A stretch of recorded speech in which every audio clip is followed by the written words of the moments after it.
Finances. Il faut être sympa avec lui parce que c'est lui qui donne les subventions. Hein. Voilà. Il va venir à ma gauche. Est-ce que la production est prête? Il devrait vous saluer bien, bien. Mesdames et messieurs, très chers collègues, quels que soient vos âges, vos qualités, vos qualifications, je déclare ouverte cette séance du Conseil municipal exceptionnel du 5 juillet. Je commence par la lecture des pouvoirs. Monsieur Olivier Jacob donne pouvoir à Monsieur Gansdenbroek. Madame Moreau donne pouvoir à Madame Yenck. Monsieur Tafouro donne pouvoir à Monsieur Malmassari. Et enfin, Monsieur Martial Debov donne pouvoir à Monsieur Esprit. À la lumière de ce caractère un peu exceptionnel, vous comprendrez, chers collègues, que je suspende dans un instant nos travaux pour accueillir nos jeunes collègues, mais avant et de manière un peu exceptionnelle, et c'est tout un symbole. Aujourd'hui est une journée toute particulière, très singulière, certes parce que vous êtes là, jeunes collègues, mais aussi parce qu'aujourd'hui la nation, la France, a rendu un hommage à une très grande dame. Peut-être vos parents vous en ont-ils parlé, ou vos professeurs. Cette immense dame, elle s'appelle Simone Veil. Elle nous a quittés il y a quelques jours. J'ai eu l'honneur de la rencontrer dans une autre vie, et je peux témoigner ici que son humanité n'avait d'égal que son intelligence. Immense femme, qui marquera, vous le verrez, quand vous avancerez en âge, l'histoire de la France. Vous sachez que Simone Veil est née à Nice. À l'âge de 16 ans, elle a été déportée dans les camps. Elle y perdra son père, sa mère, son frère. Ensuite, à peine revenue, eh bien, elle a fait de brillantes et belles études. Et elle a montré que la volonté, jeunes gens, peut quelquefois surpasser les épreuves les plus tragiques de la vie. Et j'espère qu'elle sera pour nous tous un enseignement. Je m'adresse aux jeunes femmes, mais aussi aux jeunes garçons qui sont autour de cette table. Elle a été d'abord la première femme qui a été secrétaire du Conseil supérieur de la magistrature. Elle a été la première femme à siéger au conseil d'administration de l'ORTF, c'est ce qu'on appelait avant la télévision publique. Elle a été la première femme présidente du Parlement européen élue au suffrage universel en 1979. Elle a été encore la première femme ministre d'État en 1993. Et de rappeler aussi qu'elle fut membre du Conseil constitutionnel, le gardien de nos lois, de 1998 à 2007, et elle a été élue à l'Académie française en 2008. Elle est entrée sous la coupole en 2010, et elle occupait le fauteuil numéro 13, qui n'était autre que le fauteuil de Jean Racine, imaginez. Elle a bien évidemment été, quand je dis bien évidemment, mais vous comprendrez à l'aune de son histoire, la présidente de la Fondation pour la mémoire de la Shoah. Et je vous invite, quand vous le pourrez peut-être avec vos parents, à écouter les discours qui ont été prononcés aujourd'hui, au-delà du président de la République, à celui des deux fils de Simone Veil, qui sont juste poignants, saisissants, touchants. Comme maintenant il existe, vous savez, un moyen de réécouter ou de regarder ces discours, faites-le.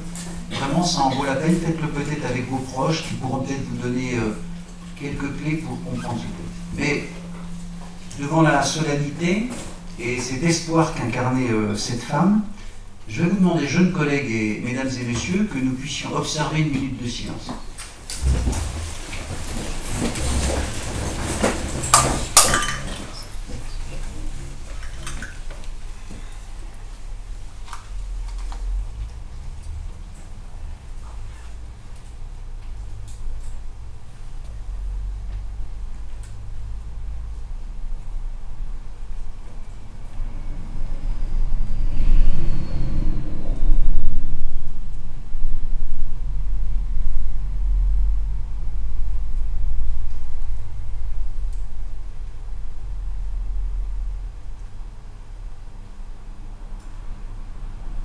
Je vous remercie.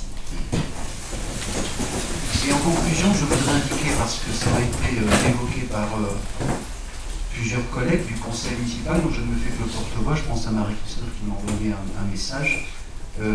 La ville de Volpénil, sans précipitation, dès qu'elle le pourra, trouvera, et je sais que, merci à vous chers collègues de m'avoir interpellé, nous trouverons le lieu le plus idoine pour, je dirais, rendre hommage à cette femme. Voilà, donc, mais je n'ai pas là, pour l'instant, nous n'avons pas d'idée, pardon, mais je suis certain, comme d'autres, on a une petite liste de personnalités et grandes figures de l'histoire. Voilà, c'était le moment solennel, mais nous trouvions avec mes collègues que cela valait la peine de consacrer cette minute en votre présence, je collègue. Bien, vous êtes prêts?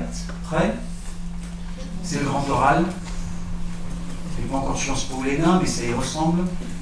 Et en tout cas, pour ma part, je vais céder la parole et la présidence à Madame Patricia Rouchon, qui a œuvré un an durant, et je lui cède immédiatement la parole pour animer cette séance du Conseil municipal extraordinaire. Merci Monsieur le maire. Écoutez, je crois qu'en effet, il est important de rendre hommage à cette grande femme qui a su aussi défendre la cause de nombreuses femmes en France, avec beaucoup de courage. Voilà, et bien écoutez, je suis ravie de vous accueillir. Bonjour messieurs, dames, et puis ma chère collègue, puisque voilà, nous voilà à la fin de cette première année pour certains, seconde année pour d'autres, les anciens n'en parlons pas, on a des vieux routiers qui sont... voilà. Donc je vais être très brève, je pense que la parole c'est à eux qu'il faut la donner. Chaque groupe du conseil municipal pour enfants, il y a 2 projets, vous vous exposez, vous vous racontez un petit peu comment ils ont construit leur projet, comment il a abouti. Ensuite, vous aurez évidemment le conseil municipal des jeunes et puis le conseil local de la citoyenneté, puisque voilà, nous avons maintenant un organe nouveau, l'investissement est tellement important que maintenant nous avons en effet de jeunes adultes, fin d'adolescence, je ne sais pas ce qu'il faut dire, mais enfin entre 15 et 18 ans, qui veulent s'investir pleinement au sein de la commune en tant que citoyenne et citoyenne. Donc je laisse la parole à la première commission numéro 1 du conseil municipal pour enfants qui concernait la protection des animaux. Commission numéro 1, protection des animaux. Nous avons choisi cette année de venir en aide à une association seine-et-marnaise, l'Arche de Vera. Ce qui nous a intéressés à propos de cette association, c'est sa diversité d'actions. L'association recueille des animaux abandonnés, blessés ou maltraités pour les placer dans des familles d'accueil. Elle stérilise les chats errants et vient aussi en aide à des propriétaires ayant perdu des animaux. Excusez-moi, petit point de procédure, parce que est-ce que vous pourriez veiller à vous présenter juste au début? Parce qu'avec mes vieux yeux, je ne vois pas très bien vos badges. Voilà, juste. Vous étiez donc, mademoiselle? Coralie. De quelle école? De Bécancourt. Merci, Coralie. Je m'appelle Rislaine et je suis à l'école Romain Roland. L'association n'est composée que de bénévoles et elle se situe à l'Archamp en Seine-et-Marne. Dans un premier temps, nous les avons contactés par mail afin de connaître leurs besoins.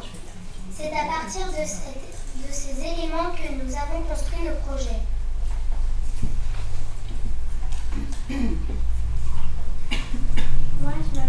Moi, je m'appelle Alia et je suis à l'école Gaston Dumont. Nous avons proposé aux écoles élémentaires de la commune de participer à un concours de dessin sur le thème de l'abandon des animaux domestiques. Les écoles ont joué le jeu, ce qui nous a permis d'avoir de très beaux dessins qui ont été remis à l'association. Je m'appelle Eva de l'école de Beuvay-Gantier. Nous avons également organisé une zone dont le prix d'entrée était de la nourriture, des jouets, du matériel pour les animaux domestiques. Je m'appelle Jacques, je suis à l'école Beuvay-Gantier. La récolte a tellement bien marché que nous avons dû prévenir l'association de venir avec un camion. En conclusion, notre projet est arrivé à terme et l'association ne s'attendait pas à une telle aide. C'est une vraie réussite et nous en sommes très fiers. Nous espérons pouvoir montrer beaucoup d'autres projets.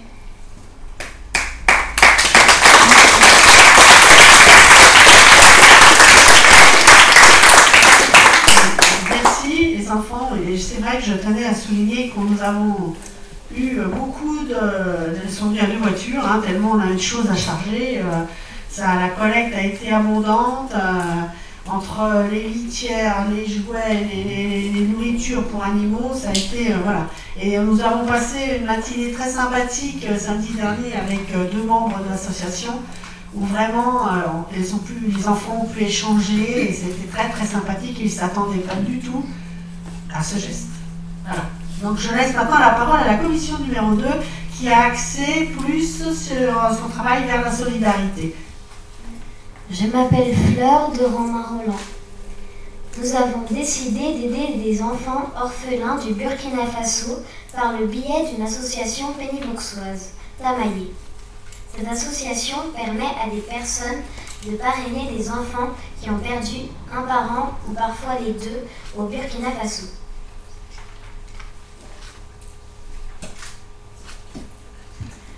Je m'appelle Mélissa et je suis de l'école Romain-Roland.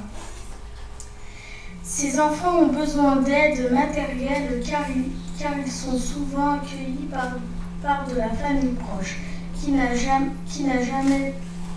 déjà pas beaucoup de moyens pour leurs propres enfants.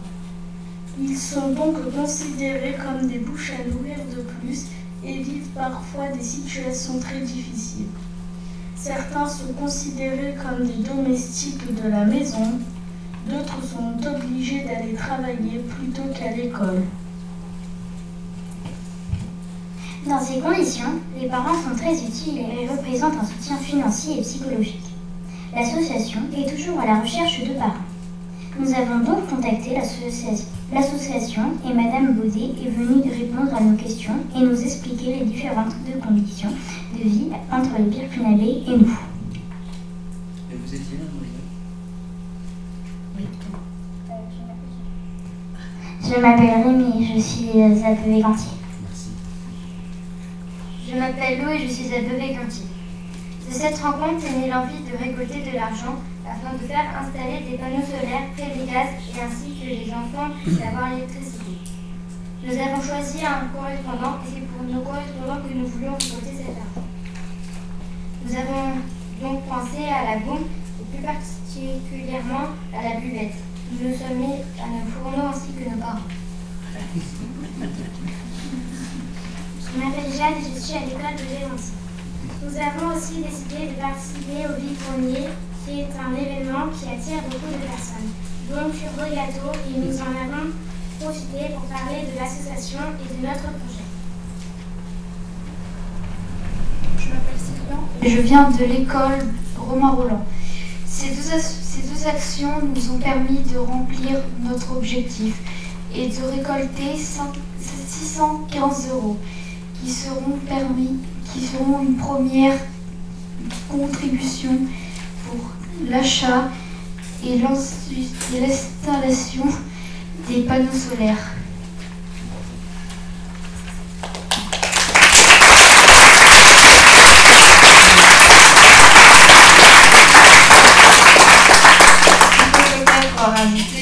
Tu as fait le calcul, hein, ils ont fait la division, on leur a dit à peu près le prix moyen de l'installation et de l'achat. Combien de panneaux solaires vous pouvez être installés? Vas-y. 12 panneaux solaires. 12 panneaux solaires, voilà. Et nous avons rencontré aussi le responsable de l'association il y a 2 jours, et qui ne s'attendait pas à une telle somme. Voilà. Donc on espère qu'ils vont garder...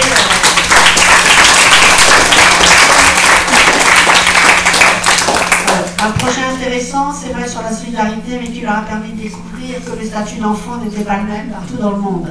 Voilà.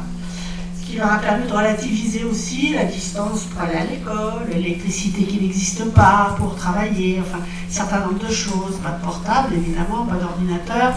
Voilà. Donc ça leur a permis aussi de prendre conscience que tous les enfants ne vivent pas la même chose, la même vie. Bien, alors on va passer à un peu plus grand collège maintenant. Voilà. Bon, bah, écoutez, je laisse la parole aux collégiens. Est-ce qu'ils sont prêts? Oui, toujours pas les collégiens. Je veux juste rajouter que il y a deux groupes. Un groupe qui se réunit le mardi sur la pause méridienne au sein du collège, et un autre groupe qui se réunit le vendredi. Voilà. Donc évidemment, je laisse la parole au groupe qui a travaillé plus particulièrement le mardi sur l'association Artémis. Ils vont tout vous raconter. Bonjour, je m'appelle Cassandra. Nous allons vous présenter les bilans du conseil municipal de jeunes. Le mardi midi, nous nous réunissions au collège afin d'œuvrer pour l'association Artémis. Cette association propose des aides financières pour appareiller des animaux handicapés. Notre objectif était donc de récupérer des fonds pour cette association. Après avoir fait et vendu bon nombre de gâteaux, barbapapa et crêpes devant les différentes écoles de la commune, nous sommes heureux d'avoir pu faire parvenir 645 € à l'association. Bonjour, je m'appelle Charlotte. Cette somme a permis à un chien d'être appareillé et ainsi de pouvoir débuter une nouvelle vie. Nous en sommes très fiers et au-delà de la participation financière, ces différentes actions nous ont permis de parler de cette association qui se bat pour faire reconnaître la souffrance animale. Pour ceux qui le souhaitent, vous êtes invités à aller voir sur leur site internet artemis.fr.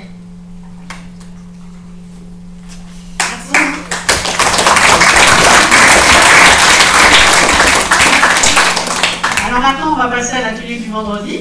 Voilà. Alors qui est un projet plus intergé. Bonjour, je suis Gabriel. Comme on l'a dit, l'atelier du vendredi, un projet intergénération. Le vendredi midi, nous avons souhaité travailler autour d'une notion qui se développe actuellement, l'intergénération. Pour nous, l'intergénération, c'est de pouvoir proposer des activités où se retrouveraient des adultes et des enfants, et des personnes âgées. Bonjour, je m'appelle Thomas, du collège La Marouchon. C'est donc dans ce sens que nous avons réfléchi nos 3 actions de l'année scolaire. Malheureusement, rien ou presque ne s'est passé comme nous l'avions réfléchi au départ. Nous souhaitions participer à une randonnée avec la retraite sportive et les centres de loisirs le 21 juin dernier, mais les caprices de la météo ne nous ont pas permis de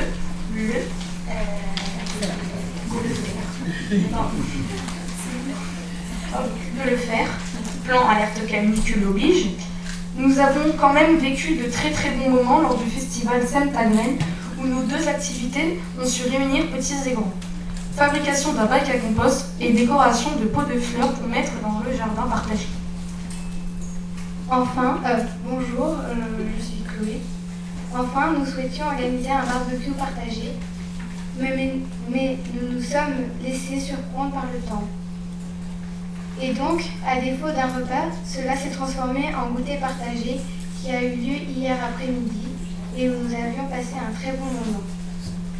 En conclusion, nous pouvons dire que nous sommes un peu frustrés de n'avoir pas pu faire plus.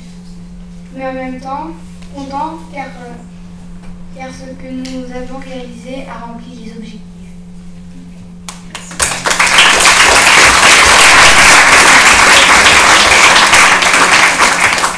Quand les projets sont soumis à la météo, on a parfois des surprises désagréables. Mais enfin, le goûter partagé sous les arbres a été très très agréable.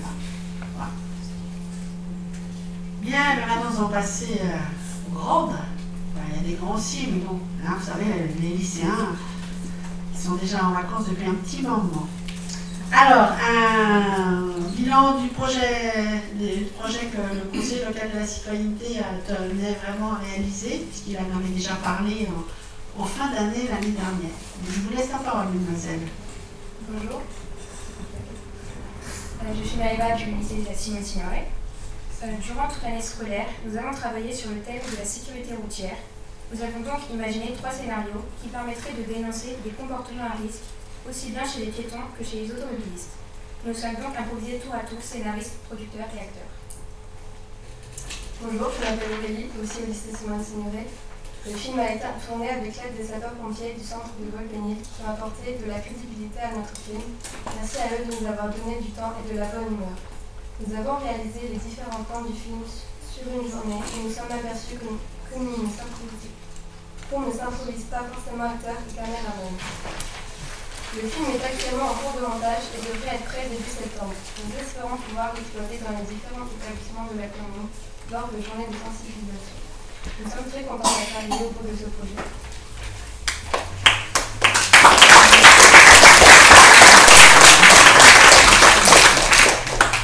Bonjour, je m'appelle Jeanne et je suis au lycée Simone Signoret. Les commémorations 2017, la journée nationale du souvenir. Le dimanche 30 avril, nous nous sommes retrouvés devant le monument aux morts du centre-ville afin de faire vivre le devoir de mémoire. Nous avions, lors de la séance de préparation, choisi des textes qui portaient des messages importants que nous voulions faire passer. Nous avons trouvé cette cérémonie très émouvante et nous trouvons cela très important de pouvoir participer aux cérémonies de commémoration.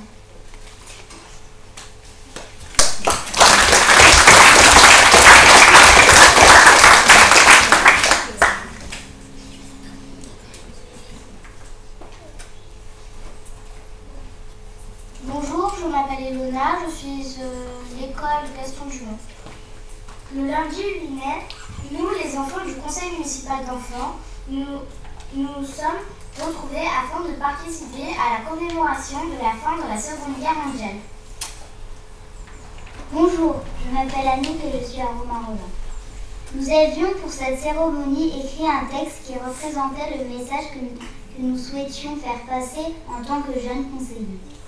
Nous sommes très contents car nous avons la sensation que notre message a été écouté et compris par tous les gens présents. Bonjour. Un moment très fort là. Je m'appelle Naé, je suis à l'école Bouvet-Gantier. Le ravivage de la flamme du soldat inconnu. Nous avons eu la chance et l'honneur, grâce aux associations d'anciens combattants, de pouvoir assister et même participer au ravivage de la flamme de la tombe du soldat inconnu sous l'Arc de Triomphe à Paris.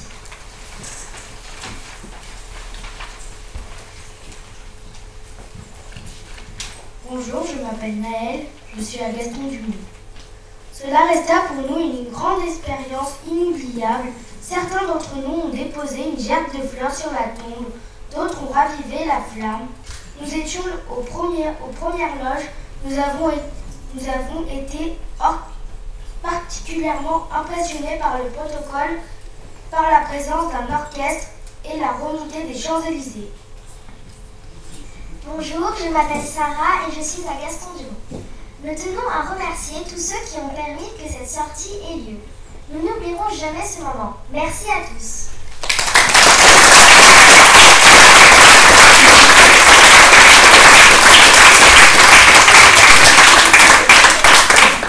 Merci, et je confirme, hein, alors on n'a pas remonté toutes les Champs-Élysées, mais un bon morceau. La circulation a été coupée et les enfants ont défilé jusqu'à l'Arc de Triomphe. Voilà. À pied. À pied, bien sûr. À pied. Non, on a fait ça à pied, voilà, derrière les porte-drapeaux, et la musique était là pour nous accueillir quand nous nous sommes approchés de l'Arc de Triomphe. C'est vrai que c'était un moment très, oui, j'ai dit certains qui avaient presque la larme à l'œil. Voilà. Parmi nous. Mais aussi bien les enfants que les grands, d'ailleurs. Il y avait pas, voilà. Non, c'est vrai qu'on a eu un peu chaud, voilà, parce qu'on est resté quand même, surtout les porte-drapeaux, mais bon, vraiment un souvenir inoubliable, je pense, pour beaucoup d'entre nous. Bien, mais je voulais quand même dire que ça a l'air de se passer sans problème, tout ça, mais c'est le fruit d'un travail qui a lieu tout au long de l'année, quand même. Ça se fait pas. Ils viennent, bien on a une idée, machin, voilà, il faut gérer, il faut cadrer, il faut par moment lever la voix, par moment, bon, essayer, mais, et ça se prépare, sont 3 personnes qui sont au fond. Coralie.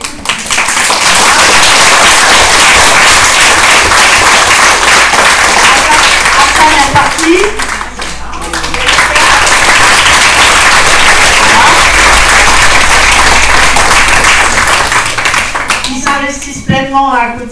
vos enfants, vos adolescents, qui travaillent durement toute l'année, et qui ont établi des liens un peu magiques entre eux. Ne soyez pas jaloux, mais il y a des liens forts qui se sont établis entre eux. Alors, moi aussi, j'ai un peu la voix qui tremble. Non, mais ça va. C'est chaque fois comme ça, tous les conseils ici. Non, parce que je voudrais faire une intervention particulière qui s'adresse à Gaëlle, qui quitte le service Intergé pour se lancer à l'aide. Je suis très émotive, comprenez que j'ai pleuré au ciel avec le triomphe. Qui se lance dans une nouvelle aventure professionnelle sur notre commune. Je pense qu'elle a raison, elle fait des choix de carrière, et puis il y a des moments, il faut se relancer des challenges. Bon, je tenais à la remercier pour son investissement constant au sein de l'Art Nature. Elle est toujours souriante, agréable, innovante et attentive aux autres. Elle a su créer de véritables liens entre toutes les générations et impulser, excusez-moi, un réel dynamisme au sein de son équipe, qui est un peu comme moi en ce moment.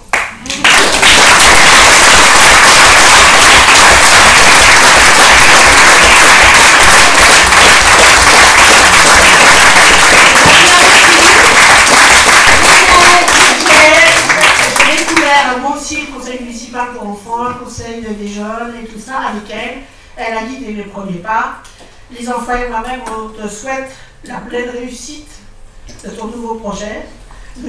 On n'est pas inquiet, moi particulièrement, parce que je sais que tu vas relever ce challenge avec tout l'engagement qu'on connaît.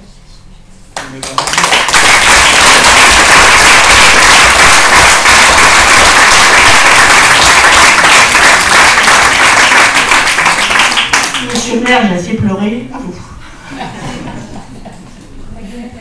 T'as pas pleuré quand j'ai été élu quand même.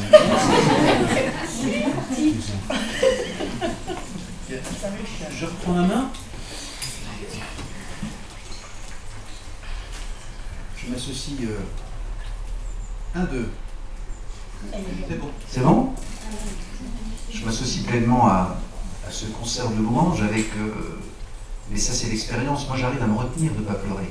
Mais une fois que je suis sorti, rassurez-vous, je suis comme tout le monde. Non, je m'associe à ces félicitations. J'adresse à toute l'équipe, et bon, avec une spéciale dédicace. Je ne doute pas qu'elle reviendra, parce qu'elle verra qu'ailleurs, c'est moins bien. Moi-même, j'ai essayé d'être candidat à la mairie de Paris, et je suis vite revenu à Volpénil. Plus sérieusement, je vous souhaite le meilleur de la vie. Voilà. J'espère que ce que vous aurez partagé avec nous à Volpénil va servir à d'autres. Et je veux que cette réussite, elle puisse essayer. Je dirais que si je peux vous souhaiter, en tout cas, une réussite, c'est celle de considérer que Volpénil aura encore une fois peut-être servi à quelque chose. Voilà, longue vie à vous. Voilà.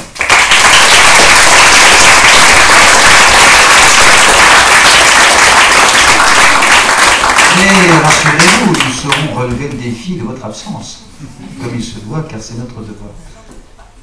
Merci Patricia pour ces mots et cette émotion. Moi, un petit verre d'eau quand même, hein, parce que je sens que... Voilà. Alors, comme c'est la tradition, merci chers collègues pour la présentation de vos travaux. Je vois qu'entre le moment où vous nous les avez présentés, vous les avez esquissés, vous les avez rêvés. Certains ont connu les aléas de la vie, qui le mauvais temps, qui la mauvaise humeur, qui quelquefois l'absence de générosité, voire la difficulté quelquefois de mettre sur pied des projets. Vous avez quand même collectivement réussi et nous vous en savons gré. Néanmoins, comme c'est la tradition, et comme je sais que les grands sont très curieux, je donne la parole à celles et ceux qui le souhaiteront pour savoir si vous avez des questions à poser à nos chers collègues. Et je crois que M. Philippe Esprit a demandé la parole. Vous avez la parole, M. Esprit. Merci. Alors je vais faire comme vous. Bonjour, je suis Philippe, élu à la citoyenneté. Je me souviens, il y a quelques mois, on était tous ici, réunis, vous nous avez fait part de vos projets. Et ce qui est toujours intéressant et un peu flippant en même temps, c'est de se dire comment ils vont faire. Et à chaque fois, c'est magique. Effectivement, il y a beaucoup de gens qui vous encadrent, qui savent le faire à merveille. Les projets se réalisent. Et moi, je suis bluffé à chaque fois. Parce que quand vous parlez de certaines sommes, c'est pas rien. Et pour avoir vu avec Mme Godec, justement, de l'association Tamaillé, des photos de panneaux solaires avec un néon dans une case, mais pour que le propriétaire de sa petite case montre bien qu'il avait un panneau solaire, le néon, il l'a mis dehors. Et ça, c'est formidable, parce que c'est vraiment un truc qui est arrivé dans cette... je cherche le nom... Afada. Merci, Afada Mouma. Et vraiment, ça révolutionne les choses. Ça va changer la vie de ces enfants. Alors là, je suis bluffé. Mais en même temps, vous l'avez fait parce que vous l'avez fait ensemble. Et je rejoins ce que disait M. le maire tout à l'heure concernant Simone Veil. Quand elle a parlé de passer son diplôme d'avocate, la première personne qui s'y soit opposée, c'est son mari. Qui lui dit non, tu ne seras pas avocate. Et bien grâce à sa ténacité, et elle n'a pas perdu de vue son rêve, comme vous n'avez jamais perdu le vôtre, et elle a réussi, comme vous avez réussi. Vous voyez comme les histoires peuvent se retrouver, se recouper. Donc je vous félicite vraiment, parce que vous pouvez regarder, j'ai mis le Bermuda, quand je vois le boulot que vous faites, je suis prêt à partir, voilà. Donc bravo, félicitations.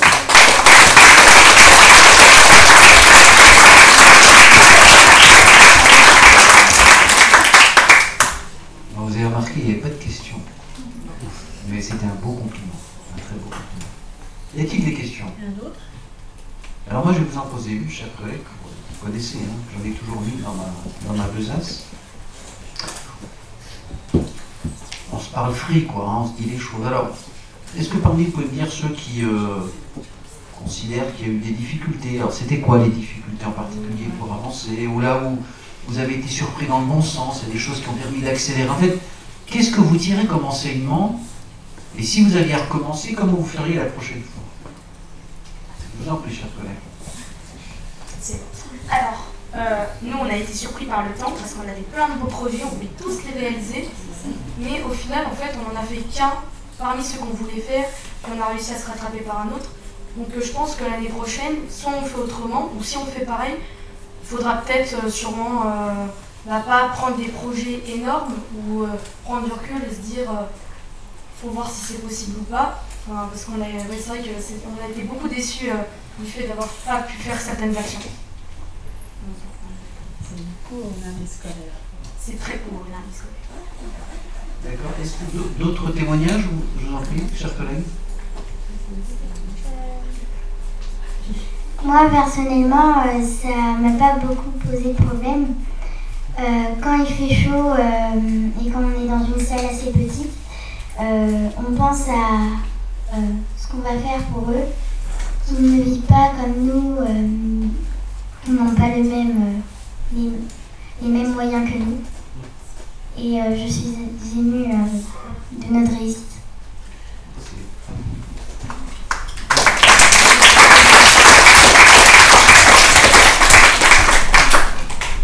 D'autres points de vue sur la situation? Allez-y, chers collègues. C'est sur les bons points de vue. En fait, je pense que c'est un peu sur tous les groupes. On a vraiment réussi vraiment à faire vraiment à la base ce qu'on voulait. Nous, l'intergénération, ils ont aidé l'association. On a tous réussi à rester dans les bases, à vraiment être bien. Et faut toujours rester sur ces bases-là. Au moins on est sûr, même si on va faire plusieurs choses, on sera toujours sur la même chose. Enfin, c'est assez compliqué à dire. On dirait du Macron, on dit. Alors c'est alors et en même temps. Vas-y. Non, je crois que j'ai compris ce que tu disais. C'est-à-dire qu'on ne va pas se disperser, quoi. C'est ça que tu voulais dire. Oui, en fait, on a quand même aussi les bases, ce qu'on voulait faire. On a fait plusieurs projets, mais qui restaient sur la même base. Voilà. Et... Ah non, c'est bon. Enfin, je ne sais pas si vous avez compris, moi, franchement, c'était très clair. Il faudra même le méditer, nous les adultes, je suis en train de réfléchir. Dites-moi, jeunes collègues, vous qui avez conclu, en nous parlant du nombre de panneaux, vous n'avez pas été surpris qu'on puisse avoir autant de panneaux solaires pour un si faible prix? Est-ce que vous avez été étonné, vous? Moi, je pensais que c'était plus cher que ça. Moi, au début... Ouais, en fait, rassurez-vous, c'est toujours pareil. Bon, voilà. Un petit coup de dessus et puis c'est bon. Non, il faut que vous allumiez parce que vous êtes enregistré pour la postérité. Dès que c'est rouge, en fait, moi... Allez-y. Voilà, ça y est. Moi au début, je pensais que c'était 40 les panneaux solaires, mais il y avait le néon avec, donc ça coûtait plus cher. Et non, j'étais pas impressionnée pour le nombre de... Enfin, je pensais que il y allait en avoir un peu moins, je pensais. D'accord. Bon. Et, alors, il y a une question et je vous donne la parole ensuite, cher monsieur. Madame Aderkan, je vous donne, vous avez la parole. Est-ce que vous pouvez me préciser les dimensions du panneau? Oh, la colle. Ah, la colle. Ah, voilà, ça c'est les profs. Hein. Voilà. Chers collègues, vous êtes capables de répondre, sinon je vous explique comment on fait. Hein. Je vous remercie, je vous écrirai la semaine prochaine. Oui, juste, on va les prendre en photo, les produits, on donnera un exemplaire de la photo avec le panneau installé sur le toit. Alors, le coût, c'est l'achat parce qu'il faut savoir qu'ils sont organisés et qu'ils sont capables d'installer eux-mêmes le panneau solaire sur le toit d'ailleurs et de bien le sceller, bien le fixer pour pas que ça fasse des envieux. Voilà. Donc, il n'y a pas le coût de l'installation. Et c'est un panneau par case? Oui, un panneau par case. Oui. Merci Gabriel. Alors, monsieur, vous aviez un petit témoignage? Une petite question en fait par rapport à l'entreprise qui a joué le jeu de la fourniture de ces panneaux-là. Je voulais savoir si vous aviez pu négocier par rapport à votre geste que vous vouliez faire par rapport à la livraison de ces panneaux aux personnes qui en ont réellement besoin. Alors je peux oui répondre. En fait, donc les panneaux sont achetés sur le marché, tout bêtement. Effectivement, quand on en achète beaucoup, il faut une ristourne. Et le coût peu élevé, c'est qu'en fait c'était made in China, mais encore moins de qualité que le made in China in France. Oui. Et la livraison, c'est les ports pris en charge par l'association? Oui, le pasteur va soit avec une charrette asine, c'est avec un âne, il va au marché, il prend le panneau, il va dans la famille. Merci pour cette précision. Y a-t-il? Oui, c'est Gabriel. Non, Gabriel, il était là. Alors, tu vois, j'ai des... C'est Lyon. Quand j'ai déployé mal. Chers collègues, vous avez la parole. Martine. Bonjour, je m'appelle Martine, je suis conseillère municipale. Il y a combien de cases à éventuellement équiper? On a une centaine d'enfants parrainés, donc il y a certains parrains qui ont, suite à notre demande, fait l'investissement, parrains et marraines bien sûr. Et donc là, j'ai pas les chiffres exacts de ce qui reste, mais il y a toujours besoin. Ici, on a un seul panneau, il faut les batteries qui doivent être changées aussi après. Donc voilà. Donc ils peuvent continuer leur projet pour l'année prochaine. Sur une autre Et alors, Philippe m'a glissé en langage des signes que les panneaux faisaient 1,20 m par 40, c'est ça, Philippe, voilà, pour répondre à la question. Y a-t-il d'autres questions à nos jeunes collègues sur d'autres événements? Est-ce que ceux qui sont allés sous l'Arc de Triomphe ont été surpris par quelque chose? Est-ce qu'il y a quelque chose qui vous a impressionné, étonné? Ou est-ce que vous avez déjà vu ces images à la télévision? Qu'est-ce qui vous a le plus marqué? Je vous en prie. Alors moi je pensais pas du tout qu'ils avaient complètement bloqué une route parce que soit à Paris, ce rond-point-là c'est... Voilà, c'est complet on va dire. Et c'est vrai que ça m'a... Je pensais pas parce que c'était complètement tout bloqué, qu'il allait y avoir autant de moyens en fait. Enfin, ça m'a... En fait la cérémonie est très touchante, il y a tout qui est mis en œuvre pour qu'on soit touché, qu'on se rappelle cette journée en fin de compte après, c'est quelque chose qui marque à vie et je sais qu'on me souviendrai toute ma vie cette journée. Bien, merci. Et je dois dire que les militaires qui cadraient, quand même, parce qu'on était quand même bien cadrés par les militaires, ont été très bienveillants avec les enfants, avec vraiment les personnes. Ils les ont bien guidés, il y en a un qui nous a fait un petit malaise, ils sont intervenus tout de suite. Vraiment, c'était encore un lien intergé intéressant. Je vous donne la parole, cher collègue. La règle, c'est que je vous donne la parole. Je suis le chef. J'avais la parole, s'il vous plaît. Bon, alors quand je suis allée, quand on est arrivé en bus à l'Arc de Triomphe, je me suis retournée et j'ai vu un truc gigantesque, impressionnant. J'imaginais pas l'Arc de Triomphe aussi grand. Ouais, aussi grand.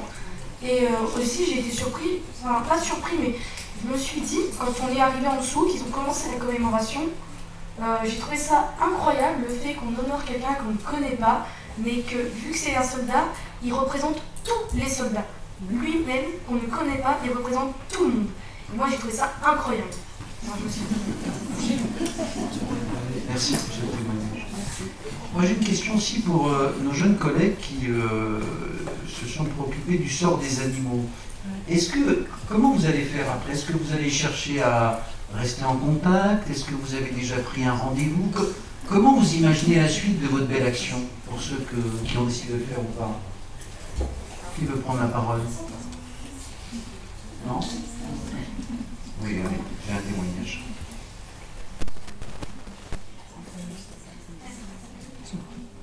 Allez-y.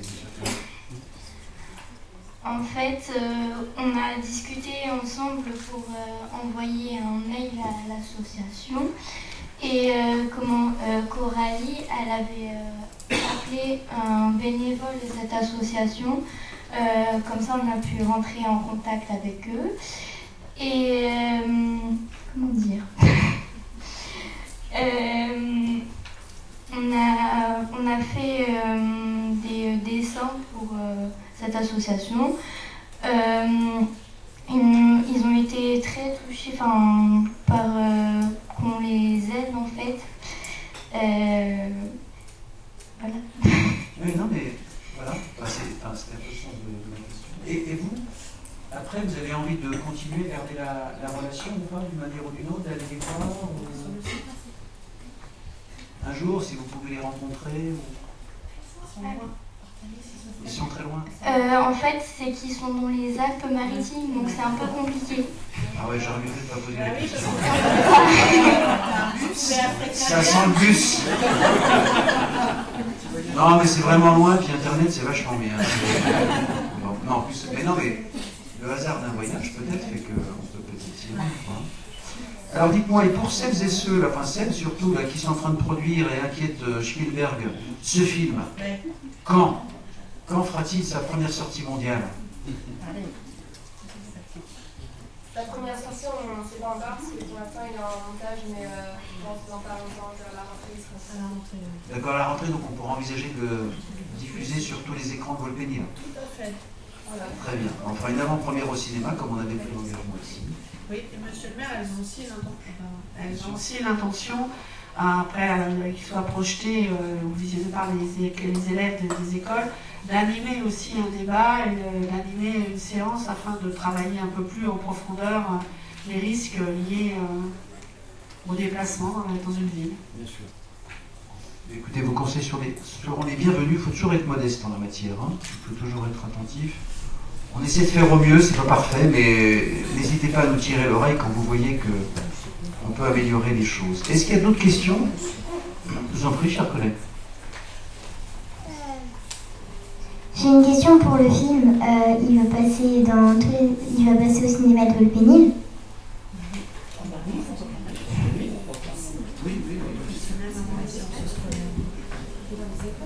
Dans les écoles. Oui, il va aussi passer, si on peut, dans les écoles primaires. Merci. En fait, la proposition qu'ont fait vos chers collègues, et puis on va voter, parce que dans tout conseil municipal, il y a un moment, il y a un vote. Donc je vais soumettre au vote la proposition suivante. Vos collègues ont proposé que pendant une certaine période, le film qu'elles produiront soit diffusé avant tous les films de cinéma, pendant une période, mettons, de 1 mois. C'est chic. Donc je mets aux voix pour cette proposition. Y a-t-il des voix contre? Y a-t-il des abstentions? Qui vote pour? Eh bien c'est dingue, je crois que c'est l'unanimité. Donc la proposition est adoptée.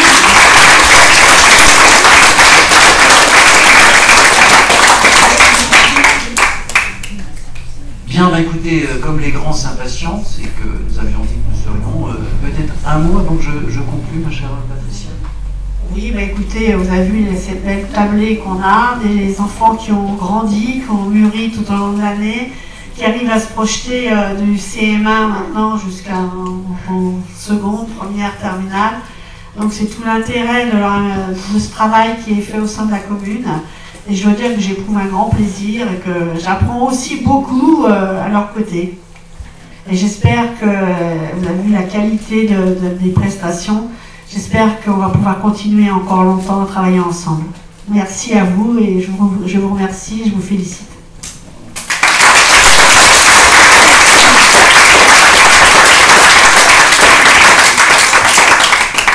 Vous avez remarqué, elle n'a pas pleuré ce coup-là.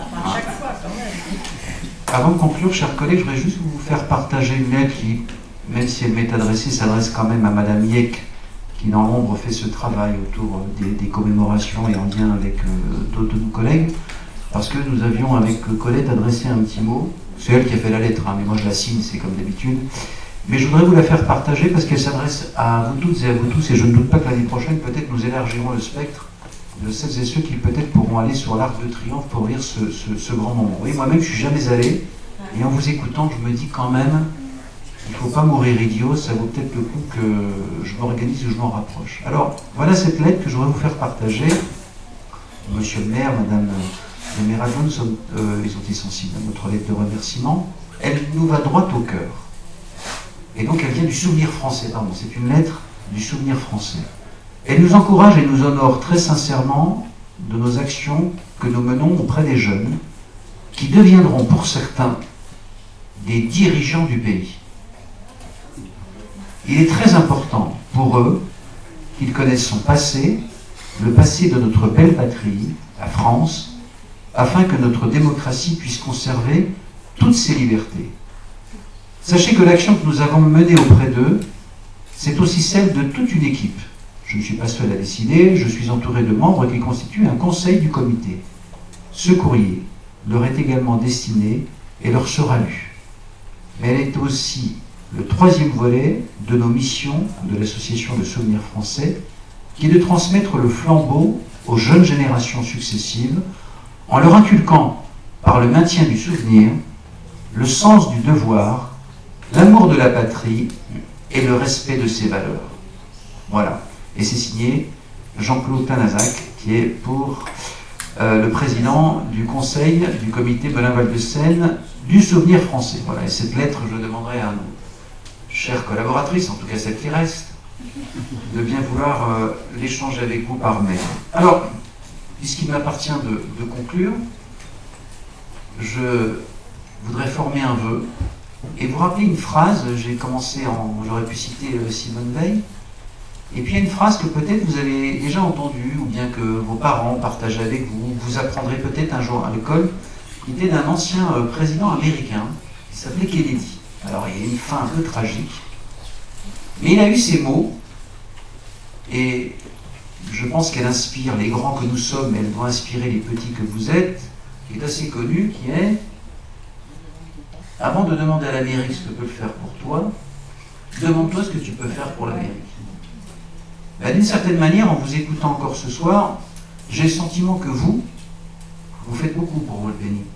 Voilà. Donc avant de demander à Volpeni ce que la ville peut faire pour vous, ben, vous avez fait, rêvé, créé, produit des événements qui permettent à une ville de mieux vivre, de montrer que la fraternité, c'est pas juste un mot, de montrer que l'intelligence collective, ça veut dire quelque chose. Quand on arrive à se mettre autour d'une table, alors qu'on n'a pas les mêmes sensibilités, les mêmes opinions, on se dit tiens, on va essayer de faire quelque chose ensemble.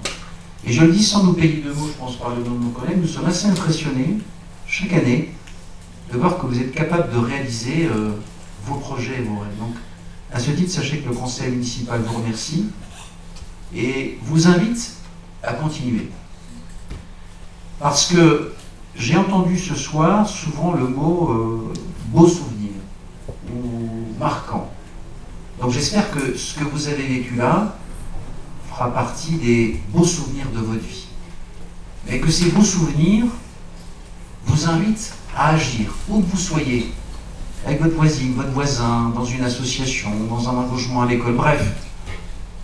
Comme je vous l'ai dit la dernière fois, d'être généreux.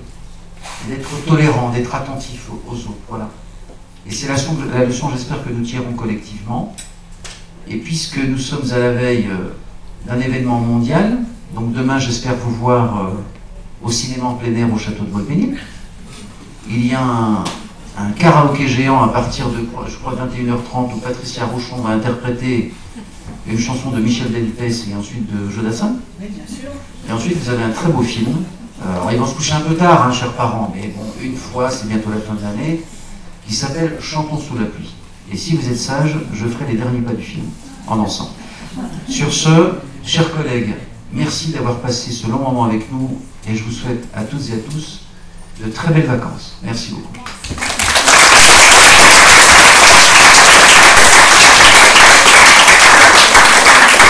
Donc la séance exceptionnelle du conseil municipal est levée, donc j'invite nos jeunes collègues à bien vouloir regagner les bancs du public. Et pour d'autres, d'aller dîner.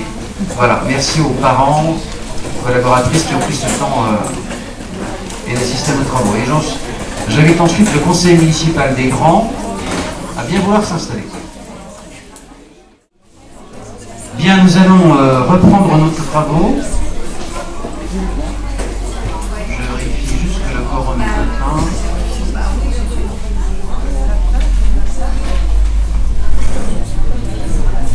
En précisant que dans le prolongement des pouvoirs, donc M. Pratolin donne pouvoir à Mme Baranès. Bien, il m'appartient de vous proposer de désigner un secrétaire de séance. J'ai senti qu'elle était encline à relever ce défi. Et je vous propose que Charlène Féléca soit la secrétaire de séance de cette ultime session du conseil municipal. Est-ce que, si vous n'y avez pas d'inconvénient, elle est acquise. Chers collègues, installez-vous. Le sujet à l'ordre du jour, c'est l'approbation du procès verbal du 1er juin. Y a-t-il des questions concernant ce compte-rendu? Il n'y en a pas, alors je la mets aux voix. Y a-t-il des voix contre? Des abstentions? À l'unanimité, je vous remercie. Alors, délibération portant sur la modification du programme local de l'habitat après que la commune de Saint-Fargeau-Ponthierry, les communes de Saint-Fargeau-Ponthierry et Fringy ont rejoint la communauté d'agglomération. Vous l'avez lu dans la délibération. L'enjeu et le sujet portent sur le fait que la commune de Saint-Fargeau-Ponthierry puisse souscrire à la fois aux droits et aux obligations du plan local de l'habitat, qui intéresse l'ensemble des communes de l'agglomération et qui va permettre surtout à la commune de répondre aux prescriptions fixées par la loi sur la production de logements conventionnés ou logements locatifs, et en l'obligation qui pèse sur elle, comme elle pèse sur Volpénil, d'atteindre les 20%. Voilà le sens de cette délibération. Comme c'est la règle, toutes les communes membres de la communauté d'agglomération sont saisies pour avis, et c'est le sens de cette délibération. Y a-t-il des questions concernant cette délibération, qui est un peu technique, hein? Il n'y en a pas, donc je la mets aux voix. Y a-t-il des voix contre? Des abstentions? À l'unanimité, je vous remercie. Madame Détens, il y avait bien longtemps que nous n'avions pas parlé des rythmes scolaires. C'est la règle au moins tous les trimestres. Et je vous donne la parole pour nous soumettre ce que est désormais le nouveau décret permettant aux communes, si elles le souhaitent, de modifier l'organisation des temps scolaires. Vous avez la parole.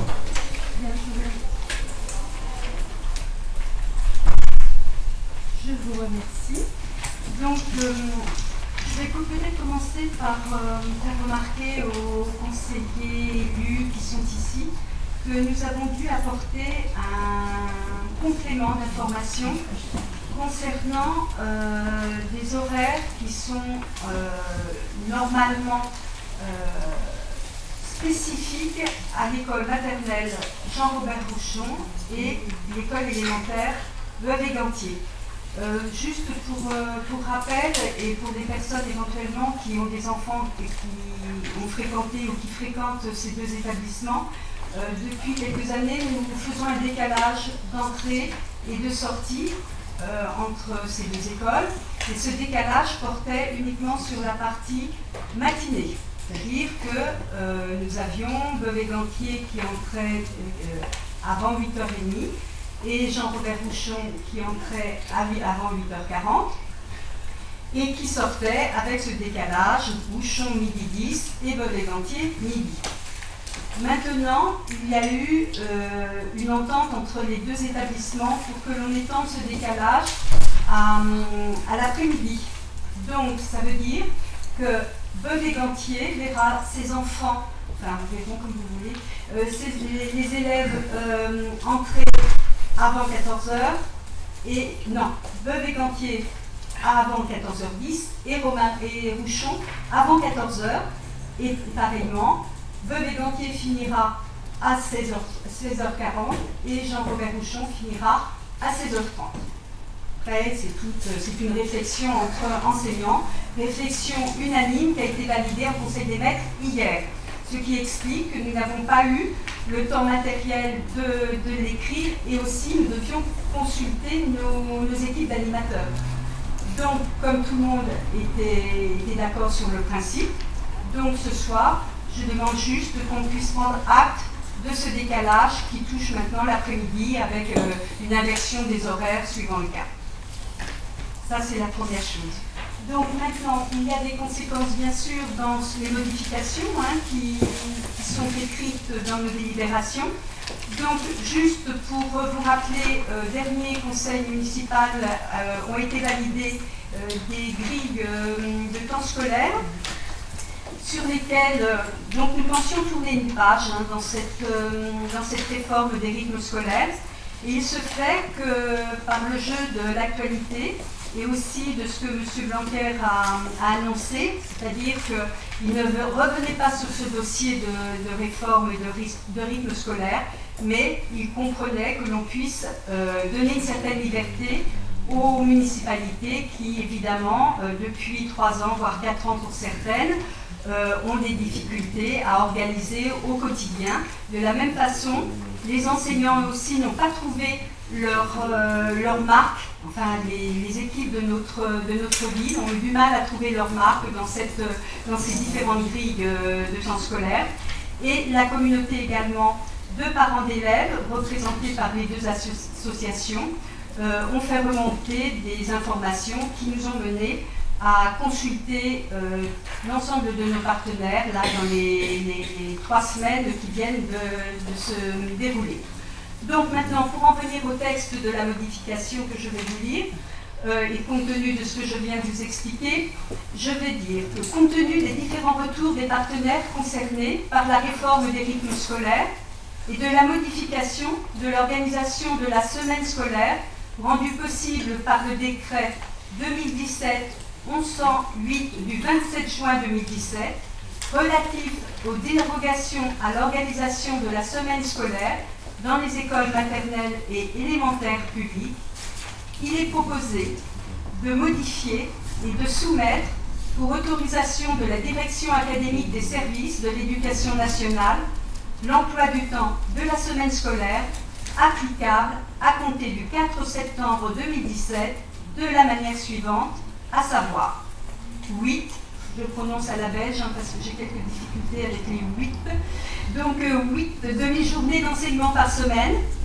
donc 4 matinées de 3h30 chacune, c'est-à-dire 3h30 d'enseignement maximum autorisé, donc ça rejoint cette définition du décret, 4 après-midi de 2h30 chacun, soit 4 jours d'enseignement de 6 heures chacun, c'est-à-dire 6 heures d'enseignement maximum autorisé, toujours dans le cadre du décret, totalisant 24 heures hebdomadaires, en rappelant que la durée légale, c'est la durée légale d'enseignement par semaine.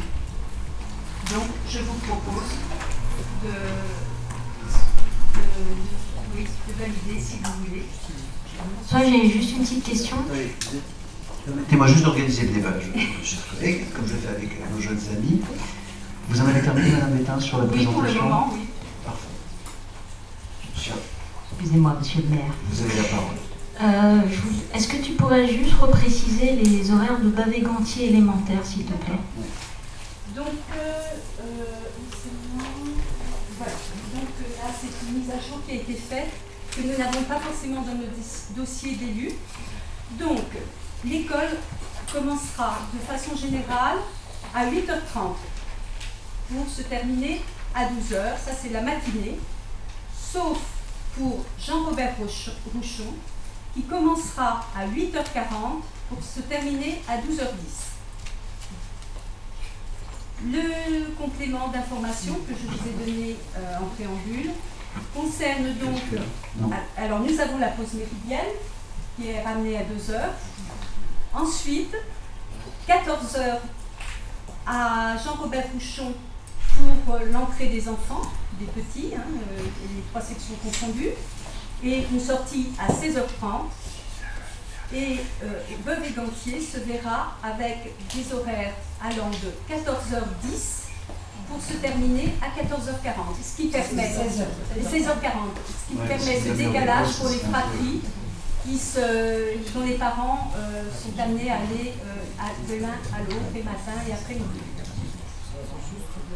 C'est un peu une dérogation historique pour ceux qui connaissent l'école. Je pense que moi j'ai toujours connu ce décalage de 10 minutes qui permettait aux parents qui souvent, enfin pas souvent, ont quelquefois 2 enfants, de pouvoir à la fois déposer à Romain Roland et Bavé-Gantier.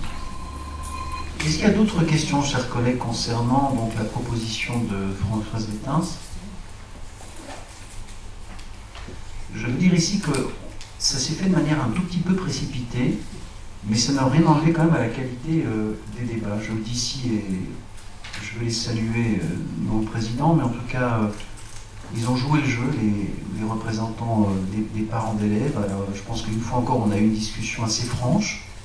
Il y a eu des inflexions, je dirais, pas franchement de désaccords, en tout cas des interprétations qui étaient différentes, sans que personne n'ait cherché à imposer son point de vue, considérant qu'il était juste. Parce qu'en fait, force est de reconnaître, que je voudrais reprendre les débats que nous avons eus au sein de l'équipe municipale, les échanges que nous avons eus avec les directeurs d'école qui représentaient eux-mêmes leurs collègues, les discussions que nous avons eues avec les parents d'élèves, et enfin une réunion publique qui s'est tenue ici il y a 15 jours, c'est ça Françoise, nous étions quand même un certain nombre d'élus, voilà, pour recueillir l'opinion de celles et ceux qui souhaitaient le faire.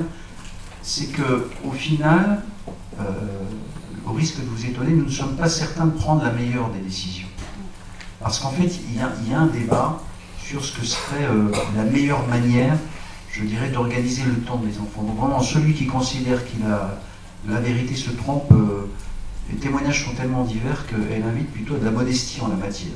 Donc, en tout cas, on essaie de faire au mieux, comme je le dis souvent. Et je rejoins ce qu'ont dit certains de nos collègues ici du conseil municipal. Le regret que nous ayons, c'est qu'en dehors du rapport du Sénat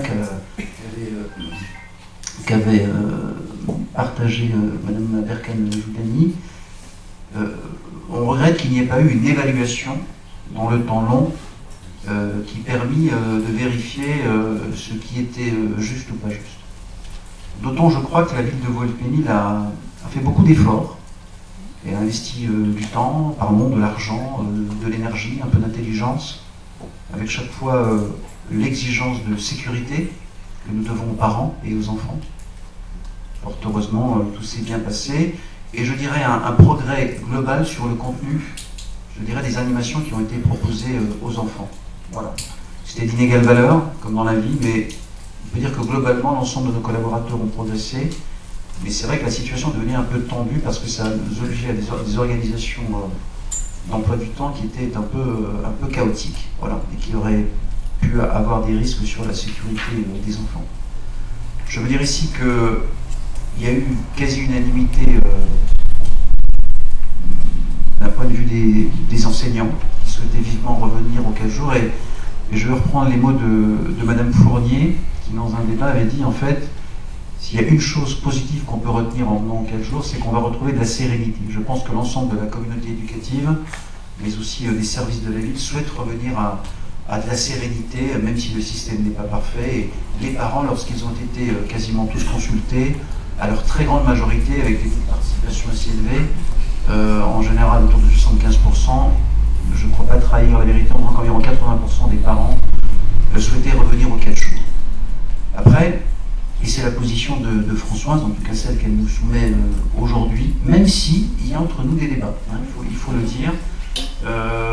Et avec l'avantage et l'inconvénient dans cette équipe, c'est qu'on a à la fois des élus et des gens qui sont d'anciens ou des pédagogues, en tout cas qui enseignent tous les jours et pour qui la vie, enfin en tout cas ce qui nous concerne, compte. Et je veux le dire ici, comme je l'avais dit lors de la réunion publique, puisque étonnamment c'est une décision qui appartient au maire, mais j'ai souhaité que cela fût une décision du conseil municipal, comme toutes les décisions que nous avons prises en la matière, et c'est bien l'avis du conseil municipal qui l'emportera et non pas la décision du maire. Je tiens à rappeler cette exigence et ce choix. Donc c'est ce que nous allons faire ce soir, avec la nécessité aussi de nous organiser, parce que c'est dans un temps court, il faut qu'on soit en capacité, avec un mercredi libéré, d'organiser un accueil des enfants dans les centres de loisirs. Nous réfléchissons à l'idée de relancer l'école de multisport, et puis aussi faire en sorte que l'école de musique, qui a beaucoup perdu, il faut le dire, hein, ces 3 dernières années, considérablement, puisse peut-être reconquérir des publics. En tout cas, c'est l'orientation que nous prenons. Et en rappelant que tout le travail de fond qui a été fait sur les contenus des animations proposées aux enfants perdure. Ce n'est pas parce que ce ne sont plus les nappes qu'il faut perdre en qualité sur ce qu'on est capable d'échanger avec les enfants.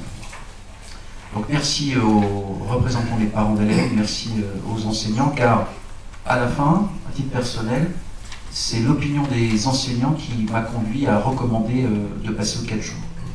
Car au final, il faut prendre des critères et les hiérarchiser, et je pense que, alors des parents évidemment, ils sont les mieux placés pour nous recommander ce qui est le bon rythme. En tout cas, c'est le choix que nous avons fait. Et enfin, je prends date pour ne pas être trop long ce soir, mais après que nous aurons passé, j'espère pour la dernière fois, ces épreuves de l'organisation des rythmes scolaires, nous aurons à la rentrée d'autres débats sur l'avenir de l'école publique au sein de notre commune, et notamment parce que c'est un élément qui a beaucoup remonté, sur lequel on est un peu faible, que sont les conditions phoniques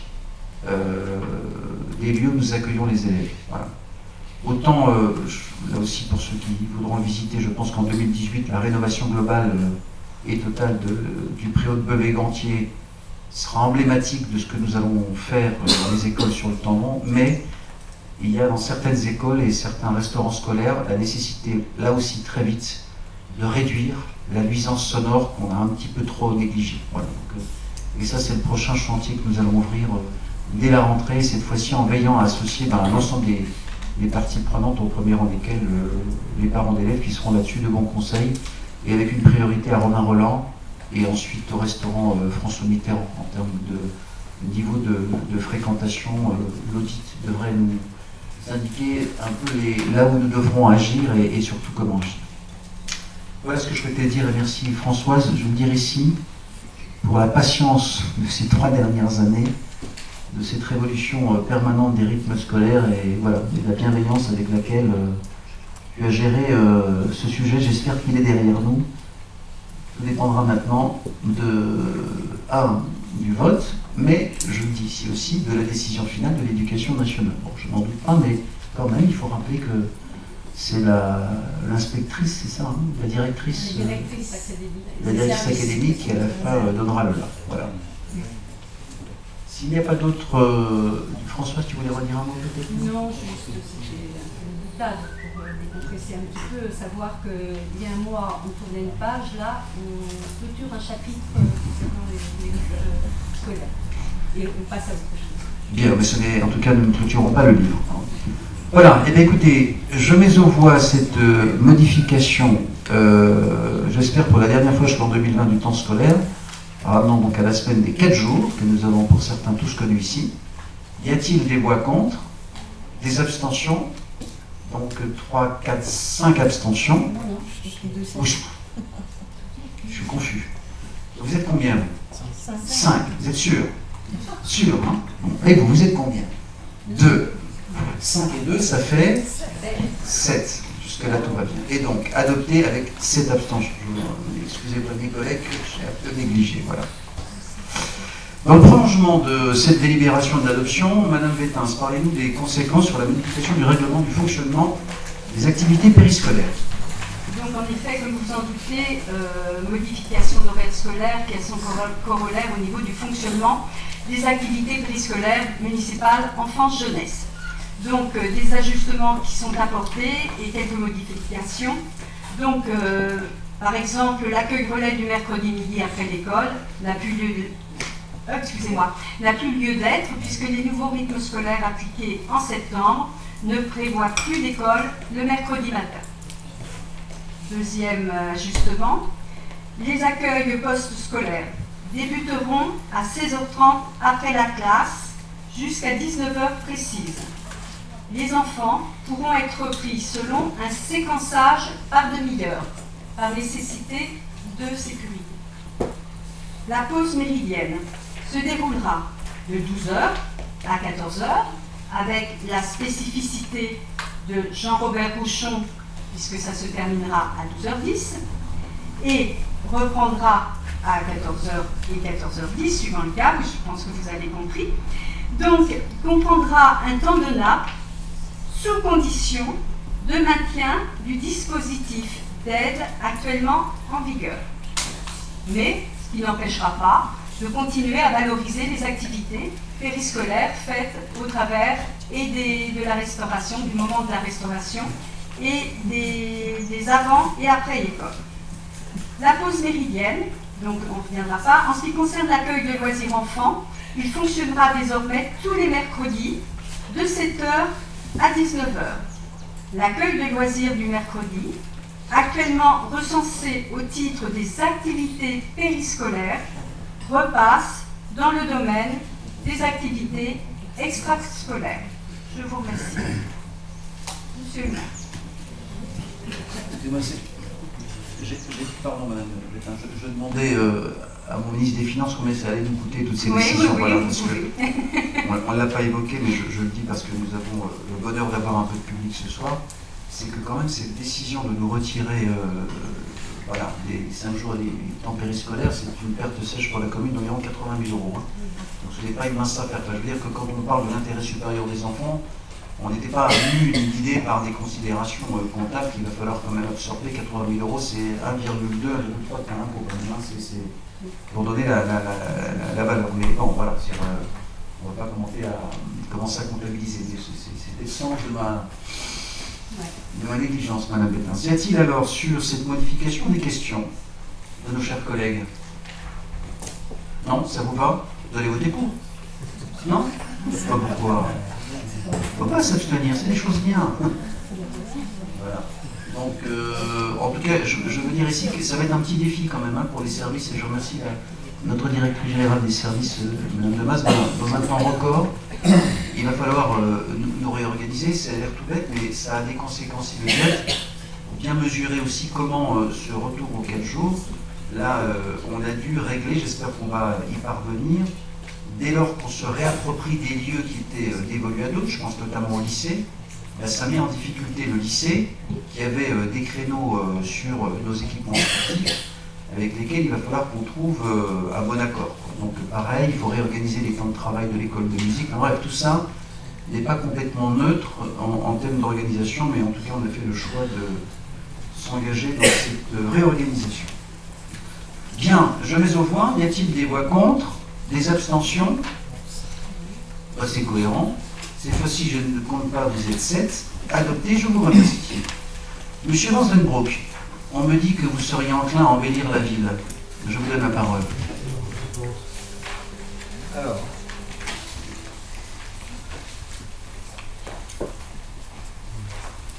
Alors, vu la désignation de la commune comme maître d'ouvrage de l'ensemble de l'opération par le SDES, et considérant que le syndicat départemental des énergies de Seine-et-Marne, donc le SDES, est propriétaire des postes participant à la distribution publique d'électricité et que RDF exploite ces ouvrages, considérant que toute intervention sur les postes de transformation électrique doit faire l'objet d'une concertation entre la commune et le SDES, considérant également que la commune souhaite réaliser une fresque en trompe-l'œil dans le cadre d'embellissement d'un poste de transformation et partant d'un embellissement de l'espace public.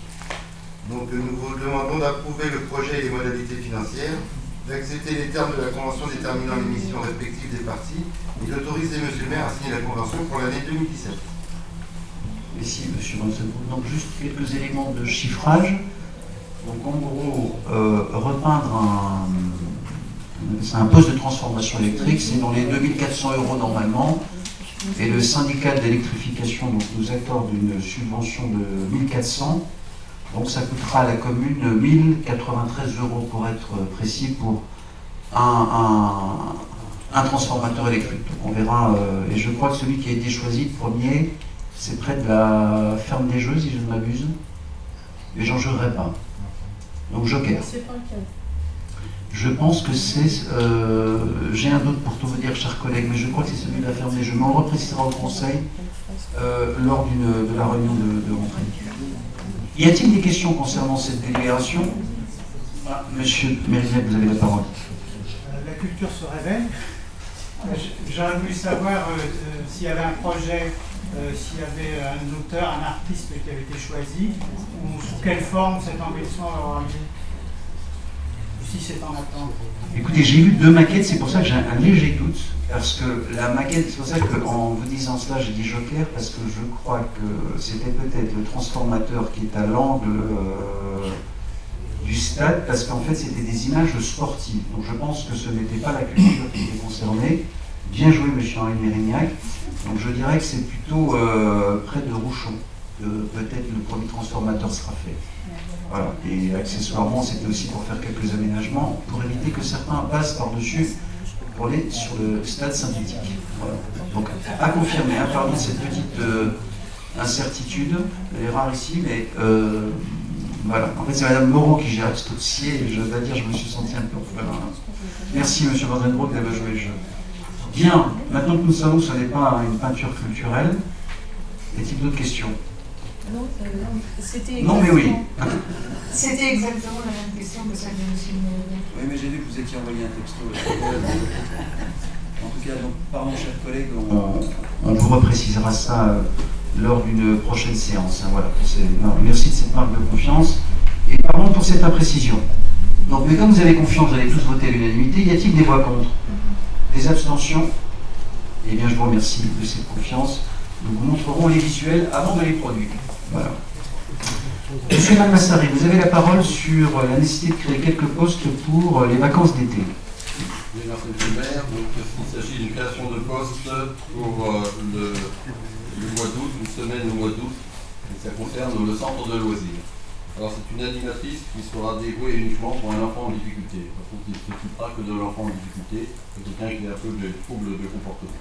Donc, c'est un poste supplémentaire, c'est un animateur qui sera rémunéré sur la base de l'indice majoré 325, à laquelle s'ajoute 10% au titre de congé. Donc pendant une semaine de mois. Voilà, nous nous honorons de faire en sorte que la question de l'égalité soit une réalité, pas seulement des vœux pieux, et c'est le cas pour l'école publique, où nous agissons aussi pour faire en sorte que tous les enfants, sans exception, puissent être accompagnés, et dans le centre de loisirs pour cette petite fille, voilà, qui est belle comme un cœur, mais qui a besoin d'un petit coup de main. Voilà, c'est un moment. Je mets aux voix, on ne va pas débattre, sauf s'il y a des questions particulières. Je mets aux voix, y a-t-il des voix contre, des abstentions? À l'unanimité pour un bel été. Je vous donne toujours la parole, M. Malmassari, sur une création de poste. Il s'agit d'une création de poste pour surveillance des points à l'école. Donc ça sera pour la saison 2017-2018. Par contre, budgétairement, ça ne change rien. Avant, on passait par travail en trade. C'était le 3e contrat qu'il y avait à travers le travail en trade, mais ce contrat n'a pas été renouvelé parce qu'il y avait un nombre de contrats maximum à passer. Donc on a signé un contrat directement avec elle, la mairie, un contrat contractuel directement avec cette personne. Donc c'est un emploi non permanent pour l'année scolaire 2017-2018 pour être occupé par un contractuel pour un temps estimé à 25,71% du temps plein.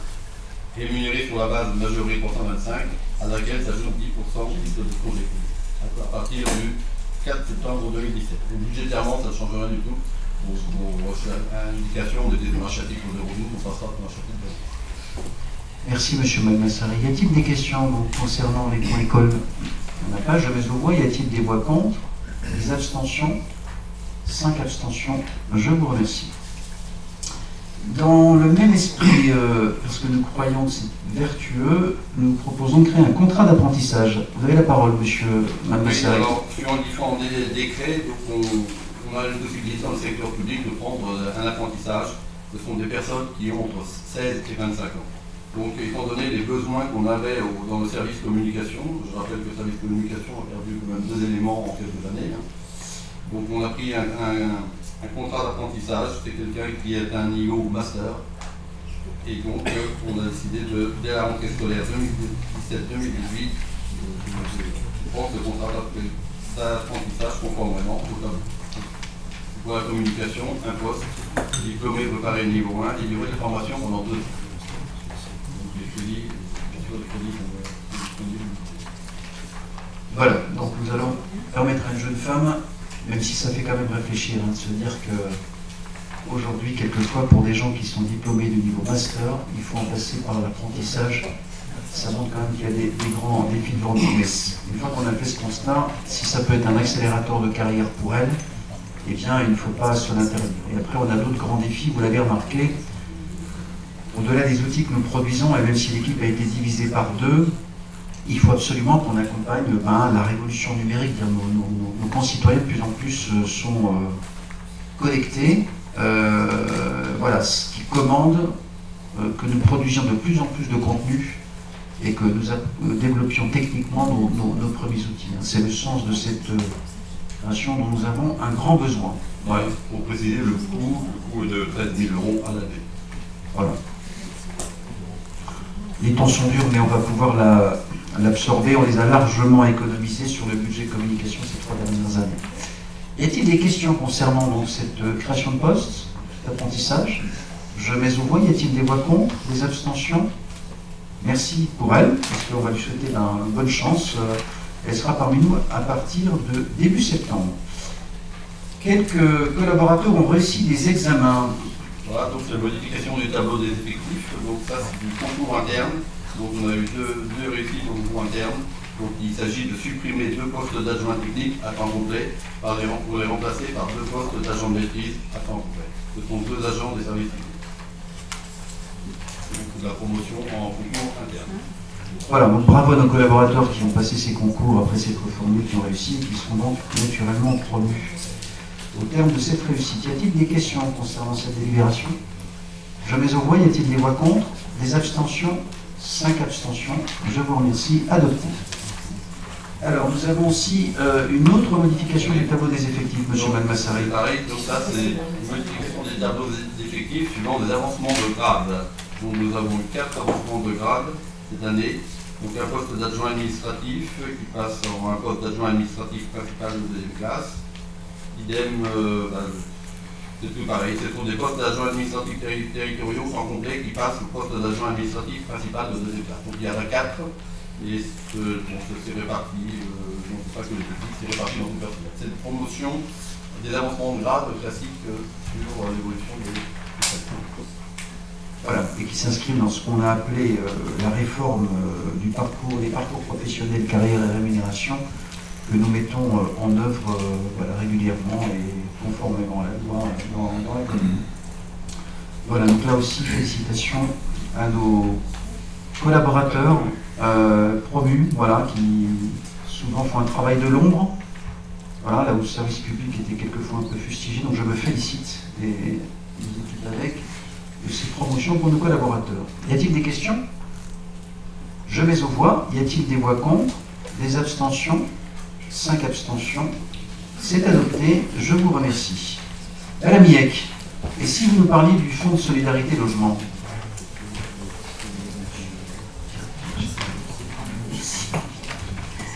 Oui, merci Monsieur le maire. Donc je vais vous parler d'un dispositif que vous connaissez bien puisque chaque année il est procédé à son renouvellement. Alors c'est vrai qu'il est susceptible d'évoluer dans les années prochaines et c'est peut-être l'une des dernières fois où on aura à en débattre. C'est le dispositif qu'on appelle Fonds de solidarité logement ou en abrégé FSL et ce dispositif permet d'intervenir auprès des ménages qui sont en difficulté en permettant donc d'attribuer des aides financières qui permettent d'éviter, bien sûr, garantie aux impayés, d'éviter les expulsions de façon à soutenir les familles qui pourraient être en difficulté, que l'occupant puisse être propriétaire ou locataire. Alors ce dispositif est aussi en partenariat avec toutes les structures d'insertion, donc c'est un dispositif relativement lourd, et il repose sur la contribution aussi des bailleurs et des communes. Alors d'une manière générale, le département est le contributeur principal, avec une somme extrêmement importante qui dépasse les 3 600 000 euros par an. Et donc la commune de Vaulx-Pénil doit répondre à une demande qui est faite selon un mode de calcul qui a été validé et consacre à ce moyen 0,30 € par habitant. La base de calcul est fondée sur le taux de l'INSEE qui permet de définir le nombre d'habitants de la commune au 1er janvier de l'année en cours. Donc il est prévu que nous ayons à cotiser, si vous autorisez Monsieur le maire à voter, la somme donc de 3 317 € pour le fonds Solidarité Logement. Donc il vous est demandé d'autoriser Monsieur le maire à signer l'adhésion de la commune de Vaulx-Pénil au fonds de Solidarité Logement pour l'année 2017. Merci madame.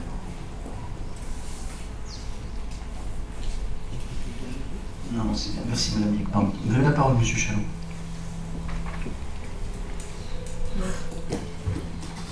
Oui, ce dispositif est fort utile, mais pas uniquement en solidarité avec toutes les communes, mais y compris à Vaulx-Pénil même, où il y a des familles qui sont en difficulté, il y a des familles qui sont menacées d'expulsion, et c'est vrai que le FSL joue un rôle très important et très utile. Je voulais faire part un peu de l'expérience, puisqu'on suit, on accompagne nos personnes. Vous avez bien fait de le rappeler, monsieur Chalot. Ce dispositif est activé, ce n'est pas juste un fonds dont on pourrait se dire qu'il est sans lendemain ou sans fondement ou sans contenu. À Vaulx-Pénil, on a eu à connaître malheureusement quelques cas. Voilà, c'est que je dis quelques cas, c'est en général à Vaulx-Pénil. Annuellement, on connaît une dizaine de cas, un peu délicats et puis critiques, alors il n'a pas eu cette année, mais entre 1 et 3, qui peuvent conduire jusqu'à des expulsions locatives. Alors quelquefois, ils sont imputables à la personne, hein, parce que quelquefois c'est des gens qui pouvaient payer et qui ont considéré qu'ils pouvaient s'affranchir de cette obligation. Quelquefois c'est souvent des accidents de vie qui conduisent les gens ou une famille voilà, à sombrer et puis savoir prioriser ou pas s'en sortir. Voilà. Dans ce cas-là, on a fait, comme dit M. Chalot, et c'est pas le dernier, un travail de l'ombre. Voilà. Voilà. C'est pour ça que des fois je lui dis tu ferais mieux d'aller un peu dormir parce qu'il est très fatigué en ce moment. Voilà. Et il va le faire pendant l'été. Bien, chers collègues, est-ce que vous avez d'autres questions concernant le fonds de solidarité logement? Je le mets donc aux voix, la contribution de la ville. Y a-t-il des voix contre? Des abstentions? À l'unanimité, je vous remercie. Madame Miek, c'est après, un autre sujet tout aussi important. Monsieur Vanzenbroek, vous voulez nous faire une proposition concernant une proposition du souvenir français. Vous avez la parole. Merci, monsieur le maire. Une famille pénivauxoise possède la concession numéro I22 allée 11 au cimetière de Vaulx-Pénil, où est inhumé monsieur Olésiac Émilien, mort pour la France en 1947, et dont le nom est inscrit sur le monument aux morts. Cette concession acquise pour 30 ans est actuellement échue. La famille a déclaré ne pas vouloir la renouveler. Considérant qu'il convient de respecter le devoir de mémoire des défunts morts pour la France, la commune de Vaulx-Pénil a pris attache avec la délégation de Seine-et-Marne du Souvenir Français afin qu'elle reprenne et entretienne cette concession. Vu l'attestation d'abandon de la concession par la famille au profit du Souvenir Français en date du 2 février 2017, vu l'accord du Souvenir Français d'entretenir la sépulture, nous vous demandons d'attribuer à perpétuité et à titre gracieux la concession allée 11 I numéro 22 dans laquelle est inhumé M. Olésiac Émilien à la délégation de Seine-et-Marne du Souvenir Français, comité du Melun-Val-de-Seine. Ici, M. Vanzenbroek, Madame Miek, je ne doute pas que vous souscrivez complètement. De toutes les façons, les tombes des combattants morts pour la France relèvent de dispositions particulières du droit. Donc c'était tout à fait souhaitable et on a beaucoup apprécié que le Souvenir Français accepte sans difficulté de répondre à notre sollicitation. À défaut, nous l'aurions fait, mais vous voyez les relations que Mme Miek a su nouer avec le souvenir français, en tout cas, voilà. Mme Miek aura l'occasion à la rentrée de venir parler d'un autre projet. Hein, je fais un teasing, comme diraient les publicitaires, sur un projet sur les pentes de soda allemand. Je n'en dis pas plus, puisque c'est à votre initiative, nous en parlerons à la rentrée, c'est ça, Mme Miek. Voilà. C'est prématuré. Bien, donc proposition un peu exceptionnelle sur situation un peu exceptionnelle. Merci, Monsieur Vansenbroek, de nous proposer. Y a-t-il des questions? Je mets aux voix. Y a-t-il des voix contre? Des abstentions à l'unanimité? Je vous en remercie. Vous nous honorez de cette belle décision. Alors, c'est votre bientôt dernière année, Madame Miek? Non pas jamais. Dans la commémoration de 14-18. Car vous nous enterrerez tous. J'espère bien là que vous prononcerez mon éloge funèbre. En tout cas, plus sérieusement, Colette, vous avez une proposition à nous faire concernant une labellisation. Vous avez la parole. Merci, Monsieur le maire. Alors, effectivement, on se trouve à la veille de clôturer un cycle particulier, puisque 2014-2018, forcément, c'est les 100 ans de la Grande Guerre 1914-1918. Alors, nous avions été presque un petit peu frustrés de ne pas avoir été sollicités après 2014 par les services de la préfecture. 2015, c'était vide. 2016, c'était tout aussi vide. Et puis 2017, brutalement, en moins d'une semaine, on avait à répondre à un appel à projet. Alors malgré les efforts qui ont été réalisés, je dirais de façon acrobatique par les services, je voudrais souligner l'engagement de notre collègue Joël de Vécarrière qui a vraiment fait du maximum, on avait moins de 3 jours pour tout rendre. Il est évident que notre dossier était peu abouti et donc n'a pas été retenu. Je pense que d'ailleurs la Seine-et-Marne n'en a proposé aucun au niveau national, si ça peut vous rassurer, mais on était quand même en difficulté. Alors, sans faire aussi bien que pour 2014, les services de la préfecture ont un peu mieux anticipé. Je dis bien un peu mieux, puisque à la mi-mai, donc il y a quelques semaines, à la mi-mai, nous avions donc le plaisir d'apprendre qu'un appel à projet était lancé dans toutes les communes du département, avec réponse immédiate pour le 1er août. On avait un délai important. Et ce délai, donc, nous a un peu surpris, on ne s'attendait pas à autant. Donc, du coup, le groupe de travail qui se réunit à peu près une fois par trimestre pour préparer les différentes commémorations au niveau de la commune, n'avait pas attendu cette initiative préfectorale. Et nous avions déjà, dès le mois de mars, commencé à réfléchir, à bâtir les premières bases d'un projet pour 2018. Là, bien sûr, on a été plus dans la précipitation. Et donc, la problématique est qu'il fallait présenter un projet avec une date butoir, bien sûr, mais aussi avec des exigences extrêmement normées. Les contraintes présentées par l'appel à projet, le nombre de mots, de signes, a été précisé d'une façon très explicite, la mission du centenaire ne faisant pas de facilité à ce niveau-là. Alors donc, je me permets à nouveau de remercier aussi bien mes collègues ici présents qui se sont jetés dans l'aventure avec dynamisme et les services qui non seulement ont relayé ce dynamisme, mais encore ce matin, nous étions en rendez-vous avec la direction de l'inspection académique de circonscription pour affiner notre dossier. Donc, nous avons l'ambition de proposer un projet qui réponde à l'appel préfectoral. Nous n'avons bien sûr aucune idée de ce qui pourra en être décidé, évidemment, aussi bien au niveau départemental qu'ensuite éventuellement au niveau national. Les procédures, nous ne les connaissons pas bien. Autant pour la première année, les procédures étaient beaucoup plus étirées sur le temps et nous avaient permis de nous les approprier plus aisément. Là, c'est un peu plus complexe, la période des vacances ne facilite pas les choses. Néanmoins, on a essayé de remplir le contrat tel qu'il nous était imparti, dans les délais, donc avec, bien entendu, une approche qui soit aussi bien mémorielle, bien sûr, ça vous vous en doutez, le 11 novembre 2018 est un dimanche, donc il y a des obligations particulières chaque année, mais celle-ci forcément sera toute particulière. Une obligation bien évidemment pédagogique, un partenariat, c'est pour ça que ce matin encore on travaillait avec les personnels d'éducation nationale, ça nous semble important, et leur participation aux premières réunions par leur nombre a été un encouragement particulièrement sensible. On s'est senti vraiment dans une quasi-obligation. l'ardeur de l'obligation de répondre à ce souhait. Et puis, bien évidemment, un aspect aussi qui peut déboucher sur une partie qui pourrait être clôturée dans aussi bien une éducation à la citoyenneté et déboucher sur un aspect festif pour clôturer ce week-end que nous appuierons sur la durée.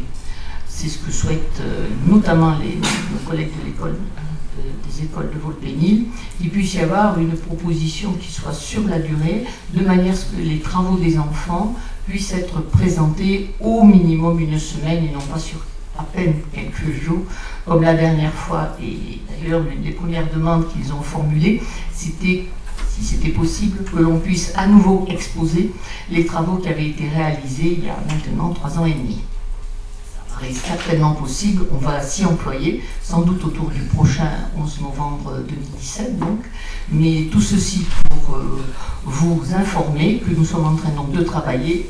Serons-nous retenus? Ça c'est autre chose, mais nous n'avons pas voulu manquer cette opportunité de présenter notre projet à Volpénil au niveau départemental. On verra bien entendu le devenir de cette ambition.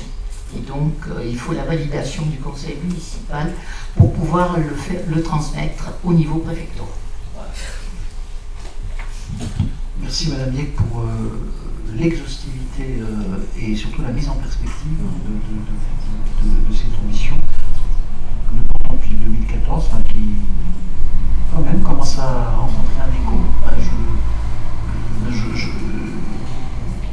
On va regarder le nombril, mais quand même, parce que comme j'y suis pour rien, je suis très à l'aise de dire quand même qu'à l'extérieur, on reconnaît que la ville quand même s'est singularisée et reconnue pour l'effort qu'elle a consenti. Pour preuve, je parle là devant quelques éminents représentants d'associations d'anciens combattants qui nous sont fidèles.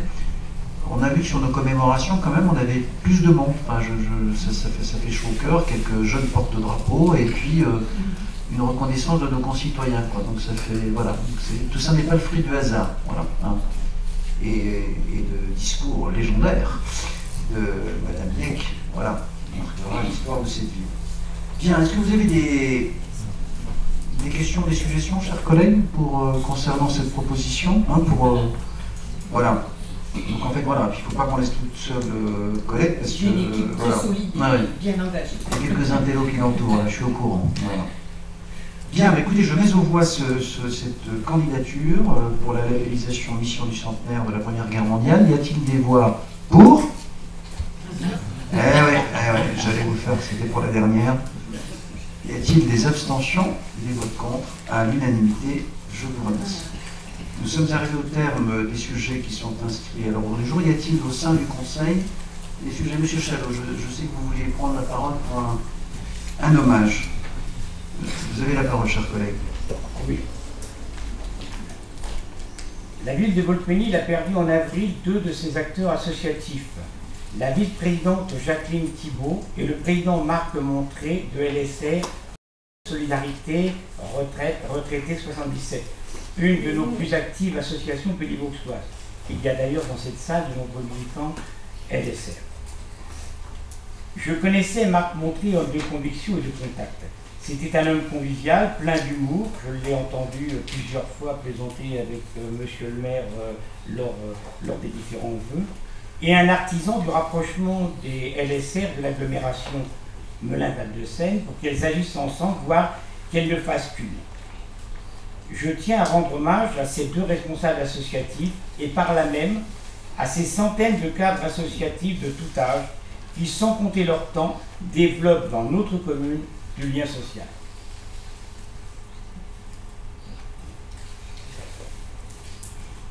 Merci Jean-François, je n'aurais pas mieux dit. Donc merci d'avoir proposé cette initiative. Et puis il y a des images, j'imagine, qui nous reviennent aux uns et aux autres. Je salue ici, j'irai les proches et les représentants d'une association, je le dis à la présidente, nous sommes très fiers. Voilà, je vous dirais, il faut maintenir cet état d'esprit. Et c'est vrai qu'il faut des blagues, il faut continuer à se moquer les uns des autres, vous ne manquez pas de le faire avec moi, et je vous rendrai l'appareil. En tout cas, voilà, longue vie à celles et ceux qui continuent à faire vivre cet esprit et les valeurs des LSR. Voilà, merci beaucoup. D'autres questions ou sujets? Je voudrais juste pour ma part revenir... Ah pardon, je t'en prie. Je voudrais simplement dire que dimanche dernier, j'ai assisté à Coulisses en Fête et je voulais vraiment remercier tous les acteurs, tant de la culture, mais aussi Régis et puis l'école de musique. Enfin, c'était un spectacle exceptionnel en qualité, tant de la part des enfants que, évidemment, il y avait des professionnels aussi avec eux, mais la buissonnière était archi pleine et vraiment tout le monde était... les frissons qui sont passés, c'était splendide et à refaire. Merci pour elles, merci pour eux. C'est bien, c'est une bonne manière de commencer l'été. Et je dirais que pour moi, c'est désormais notre fête de la musique. Voilà. C'est autour, je dirais, de choses un peu plus maintenant réinventées qu'il faut organiser ce temps de musique. Quoi. Voilà, parce que voilà, je suis malheureusement pas là pour des raisons professionnelles, mais j'ai eu en effet des très très bons échos. Juste avant de donner la parole à celles et ceux qui dans la salle voudraient intervenir ou nous interpeller, droit de suite et puis quelques informations.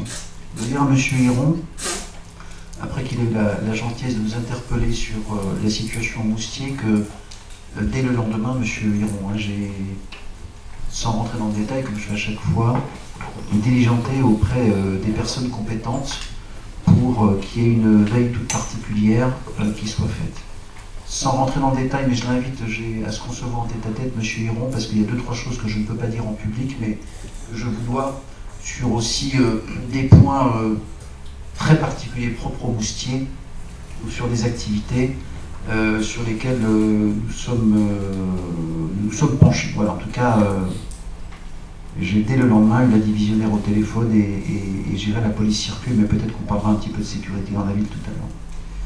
Donc voilà, donc M. Hiron, sachez que quand vous nous interpellez, même si vous avez été un peu sévère avec nous, les choses sont traitées, elles ne sont pas balayées d'un revers de main, à telle enseigne que je le dis, j'ouvre le débat ici au sein du conseil et j'ai demandé à voir je n'ai pas encore parlé avec mes collègues, demandé à voir le syndic.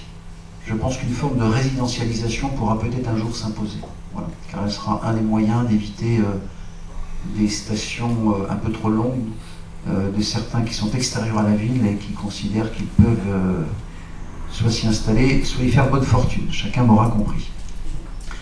Dans le même esprit, droit de suite, juste de vous dire un mot, puisque la ville a traversé quand même pendant ces 9 derniers mois des soubresauts liés à la présence ou à l'intrusion des gens du voyage. Ce fut le cas dans le parc d'activités. Vous savez que ce fut long, ce fut difficile. On a eu quelquefois le sentiment, une forme d'impuissance face à ces intrusions.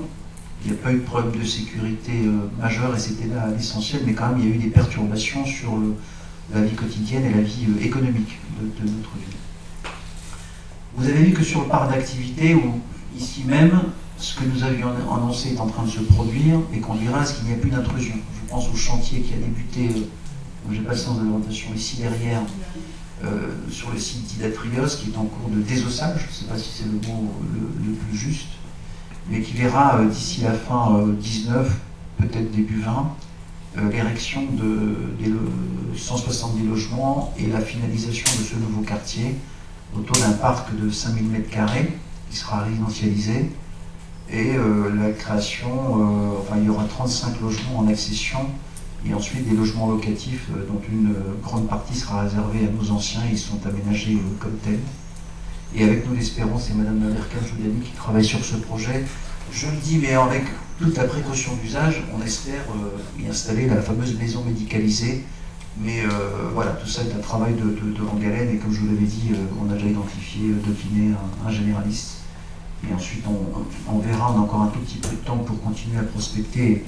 La directrice générale est aussi à la manœuvre avec des structures spécialisées qui aident les villes à trouver des médecins généralistes spécialisés. Mais de toute façon, sur la carte sanitaire, on aura l'occasion de débattre de tout ça à la rentrée. Donc là, ça devrait être réglé. Sur la partie citoyenne, vous savez, vous aviez pratiquement un camp de nomades en permanence. Là aussi, on a obtenu qu'il s'en aille. Et j'espère que les structures actuelles vont permettre de les dissuader. Et là, il devrait y avoir un petit supermarché qui devrait s'implanter, tout comme, enfin, je vous l'annonce, du côté d'Intermarché, ça y est. Enfin, je pense que le gouvernement de M. Reyes, mais le permis de construire est déposé. Donc le chantier de rénovation d'Intermarché et la destruction d'Opel débutera dans les prochaines semaines. Et donc on aura là une entrée complètement rénovée de part et d'autre. Côté Intermarché et côté Citroën, puisque côté Citroën vous avez 2 parcelles de 2 fois 10 000. Il y aura là normalement un Lidl de 900 mètres carrés qui va s'implanter, et l'Intermarché, tout ça s'est fait en intelligence, mais on est sur des terrains privés. En tout cas, on a évité d'autres choses qui auraient pu être plus dévastatrices pour notre ville. Mais en tout cas, déjà, cette entrée de ville, elle va être restructurée, requalifiée, ce qui fait que sans présager, sans trahir des discussions que nous avons avec Mme Aberkan Joudani, tout l'environnement, à terme, va être requalifié parce qu'il y a certains endroits qui sont indignes, je dirais des trottoirs en passant par certains commerces. C'est l'acte 1 qui est en train de se produire et tout ça va se réorganiser, requalification des chaussées, enfin bref, ça y est, tout ça, avant 2020, on le verra ensemble, on voit que cette entrée de ville sera remodelée. Et ensuite, l'ancien site de la Poste, vous savez, où nous avions la plus grande communauté de gens du voyage, je ne crois pas exagérer en disant que ça a dû monter un moment à 150. Et là, ça y est, le chantier Henri va commencer là où va commencer cet été, enfin où va commencer cet été, puisque le site va être complètement détruit pour y installer le futur centre de stationnement de tous les bus de l'agglomération de Melun. Donc c'est le conseil régional, en tout cas le STIF, qui porte ce projet, de sorte que voilà, vous aurez un bâtiment complètement neuf, et là aussi, il n'y aura plus de possibilité de capacité d'intrusion. Enfin, si je prends le 4e, qui est toujours notre point de faiblesse, et je dois ici faire un monde honorable, qui était la Buissonnière, je suis le seul responsable pour avoir été un peu naïf de penser qu'on avait passé l'épreuve et qu'il ne rentrerait pas. Donc voilà, c'est ma responsabilité ici, de nul autre. Et puis nous avons pris depuis des dispositions, on a eu, vous le savez, pendant quelques semaines, une dizaine de caravanes, et puis on en a eu, il y a environ 4-5 semaines, environ 180, et avec M. Malmassari, M. Tafouro, Mme Yek, je ne vous dis pas comment on a fait, mais on les a fait partir en une semaine. Voilà. C'est pas la peine ici de faire les fiers à bras, il faut rester modeste. Mais en tout cas, on a réussi à discuter avec cette communauté, on a labouré le chemin, et je le dis ici, d'ici l'automne, d'autres dispositions quasi définitives nous permettront, je l'espère, d'éviter ces intrusions. Néanmoins, je le redis ici, et je reviendrai au sens, je fais un peu préambule un peu long, voilà. Il reste, c'est un travail qu'a mené Mme Aberkan Joudani, des points de faiblesse sur le parc d'activité. Et je crois me souvenir que le chiffre que vous avez, Mme Aberkan, c'était de 13 points. Une quinzaine. Voilà, une quinzaine d'entreprises à qui on a écrit en leur disant attention, on est sur des propriétés privées, mais soit vous prenez des dispositions préventives, soit il y a un vrai risque, parce qu'on connaît maintenant la saisonnalité, d'intrusion des communautés. Voilà. Néanmoins, sur le temps long, ce qui est des points de faiblesse, c'est, je veux dire que finalement, après que nous avons reçu ici le vice-président en charge des aires de grand passage, le maire de Pringy, qui est quand même venu ici nous parler, et le travail que nous menons, enfin, je pense à tous les conseillers communautaires qui sont ici autour de cette table, et ceux qui sont en commission, je pense à Marie-Christophe, à Colette, à Patricia, et au long travail qu'on a mené au sein du conseil communautaire. Il faut dire ici peut-être l'écoute plus attentive du président Vogel, les choses avancent enfin. Ce que j'ai demandé à ce qu'il y ait une réunion exceptionnelle de ce qu'on appelle le bureau communautaire, en gros c'est les chefs à plume, les maires, quoi, enfin, ceux qui pensent qu'ils sont importants, pour poser des actes et leur dire que si nous n'avions pas de solution, je ne siégerai plus, c'est ce que j'ai dit en conseil municipal, je ne siégerai plus à la communauté d'agglomération, parce que c'est quand même Volpénil qui a payé le plus lourd tribut du non-respect de la loi. En fait, où en sommes-nous? Pardon de me répéter, Volpénil est en conformité avec la loi, mais il y a 2 communes qui ne sont pas en conformité avec la loi, c'est le Mets-sur-Seine, la Marie-Lélis, et il manque ce qu'on appelle une aire de grand passage. Et bien sûr, et nous les premiers, personne n'en veut. Et vous vous souvenez qu'il y a eu une tentative de nous en installer une du côté de la Buissonnière. J'ai commencé une grève de la faim qui n'a pas duré assez longtemps pour que je maigrisse, mais au-delà de la boutade, nous avons obtenu de la communauté qu'elle renonça à installer près de notre foyer d'accueil médicalisé, où on a quand même une quarantaine de personnes handicapées, et d'autres associations qui s'occupent d'enfants quelquefois affectés, de ne pas installer là 200 caravanes. Ce qui a été acté, que je peux dire ici, Volpenil a obtenu.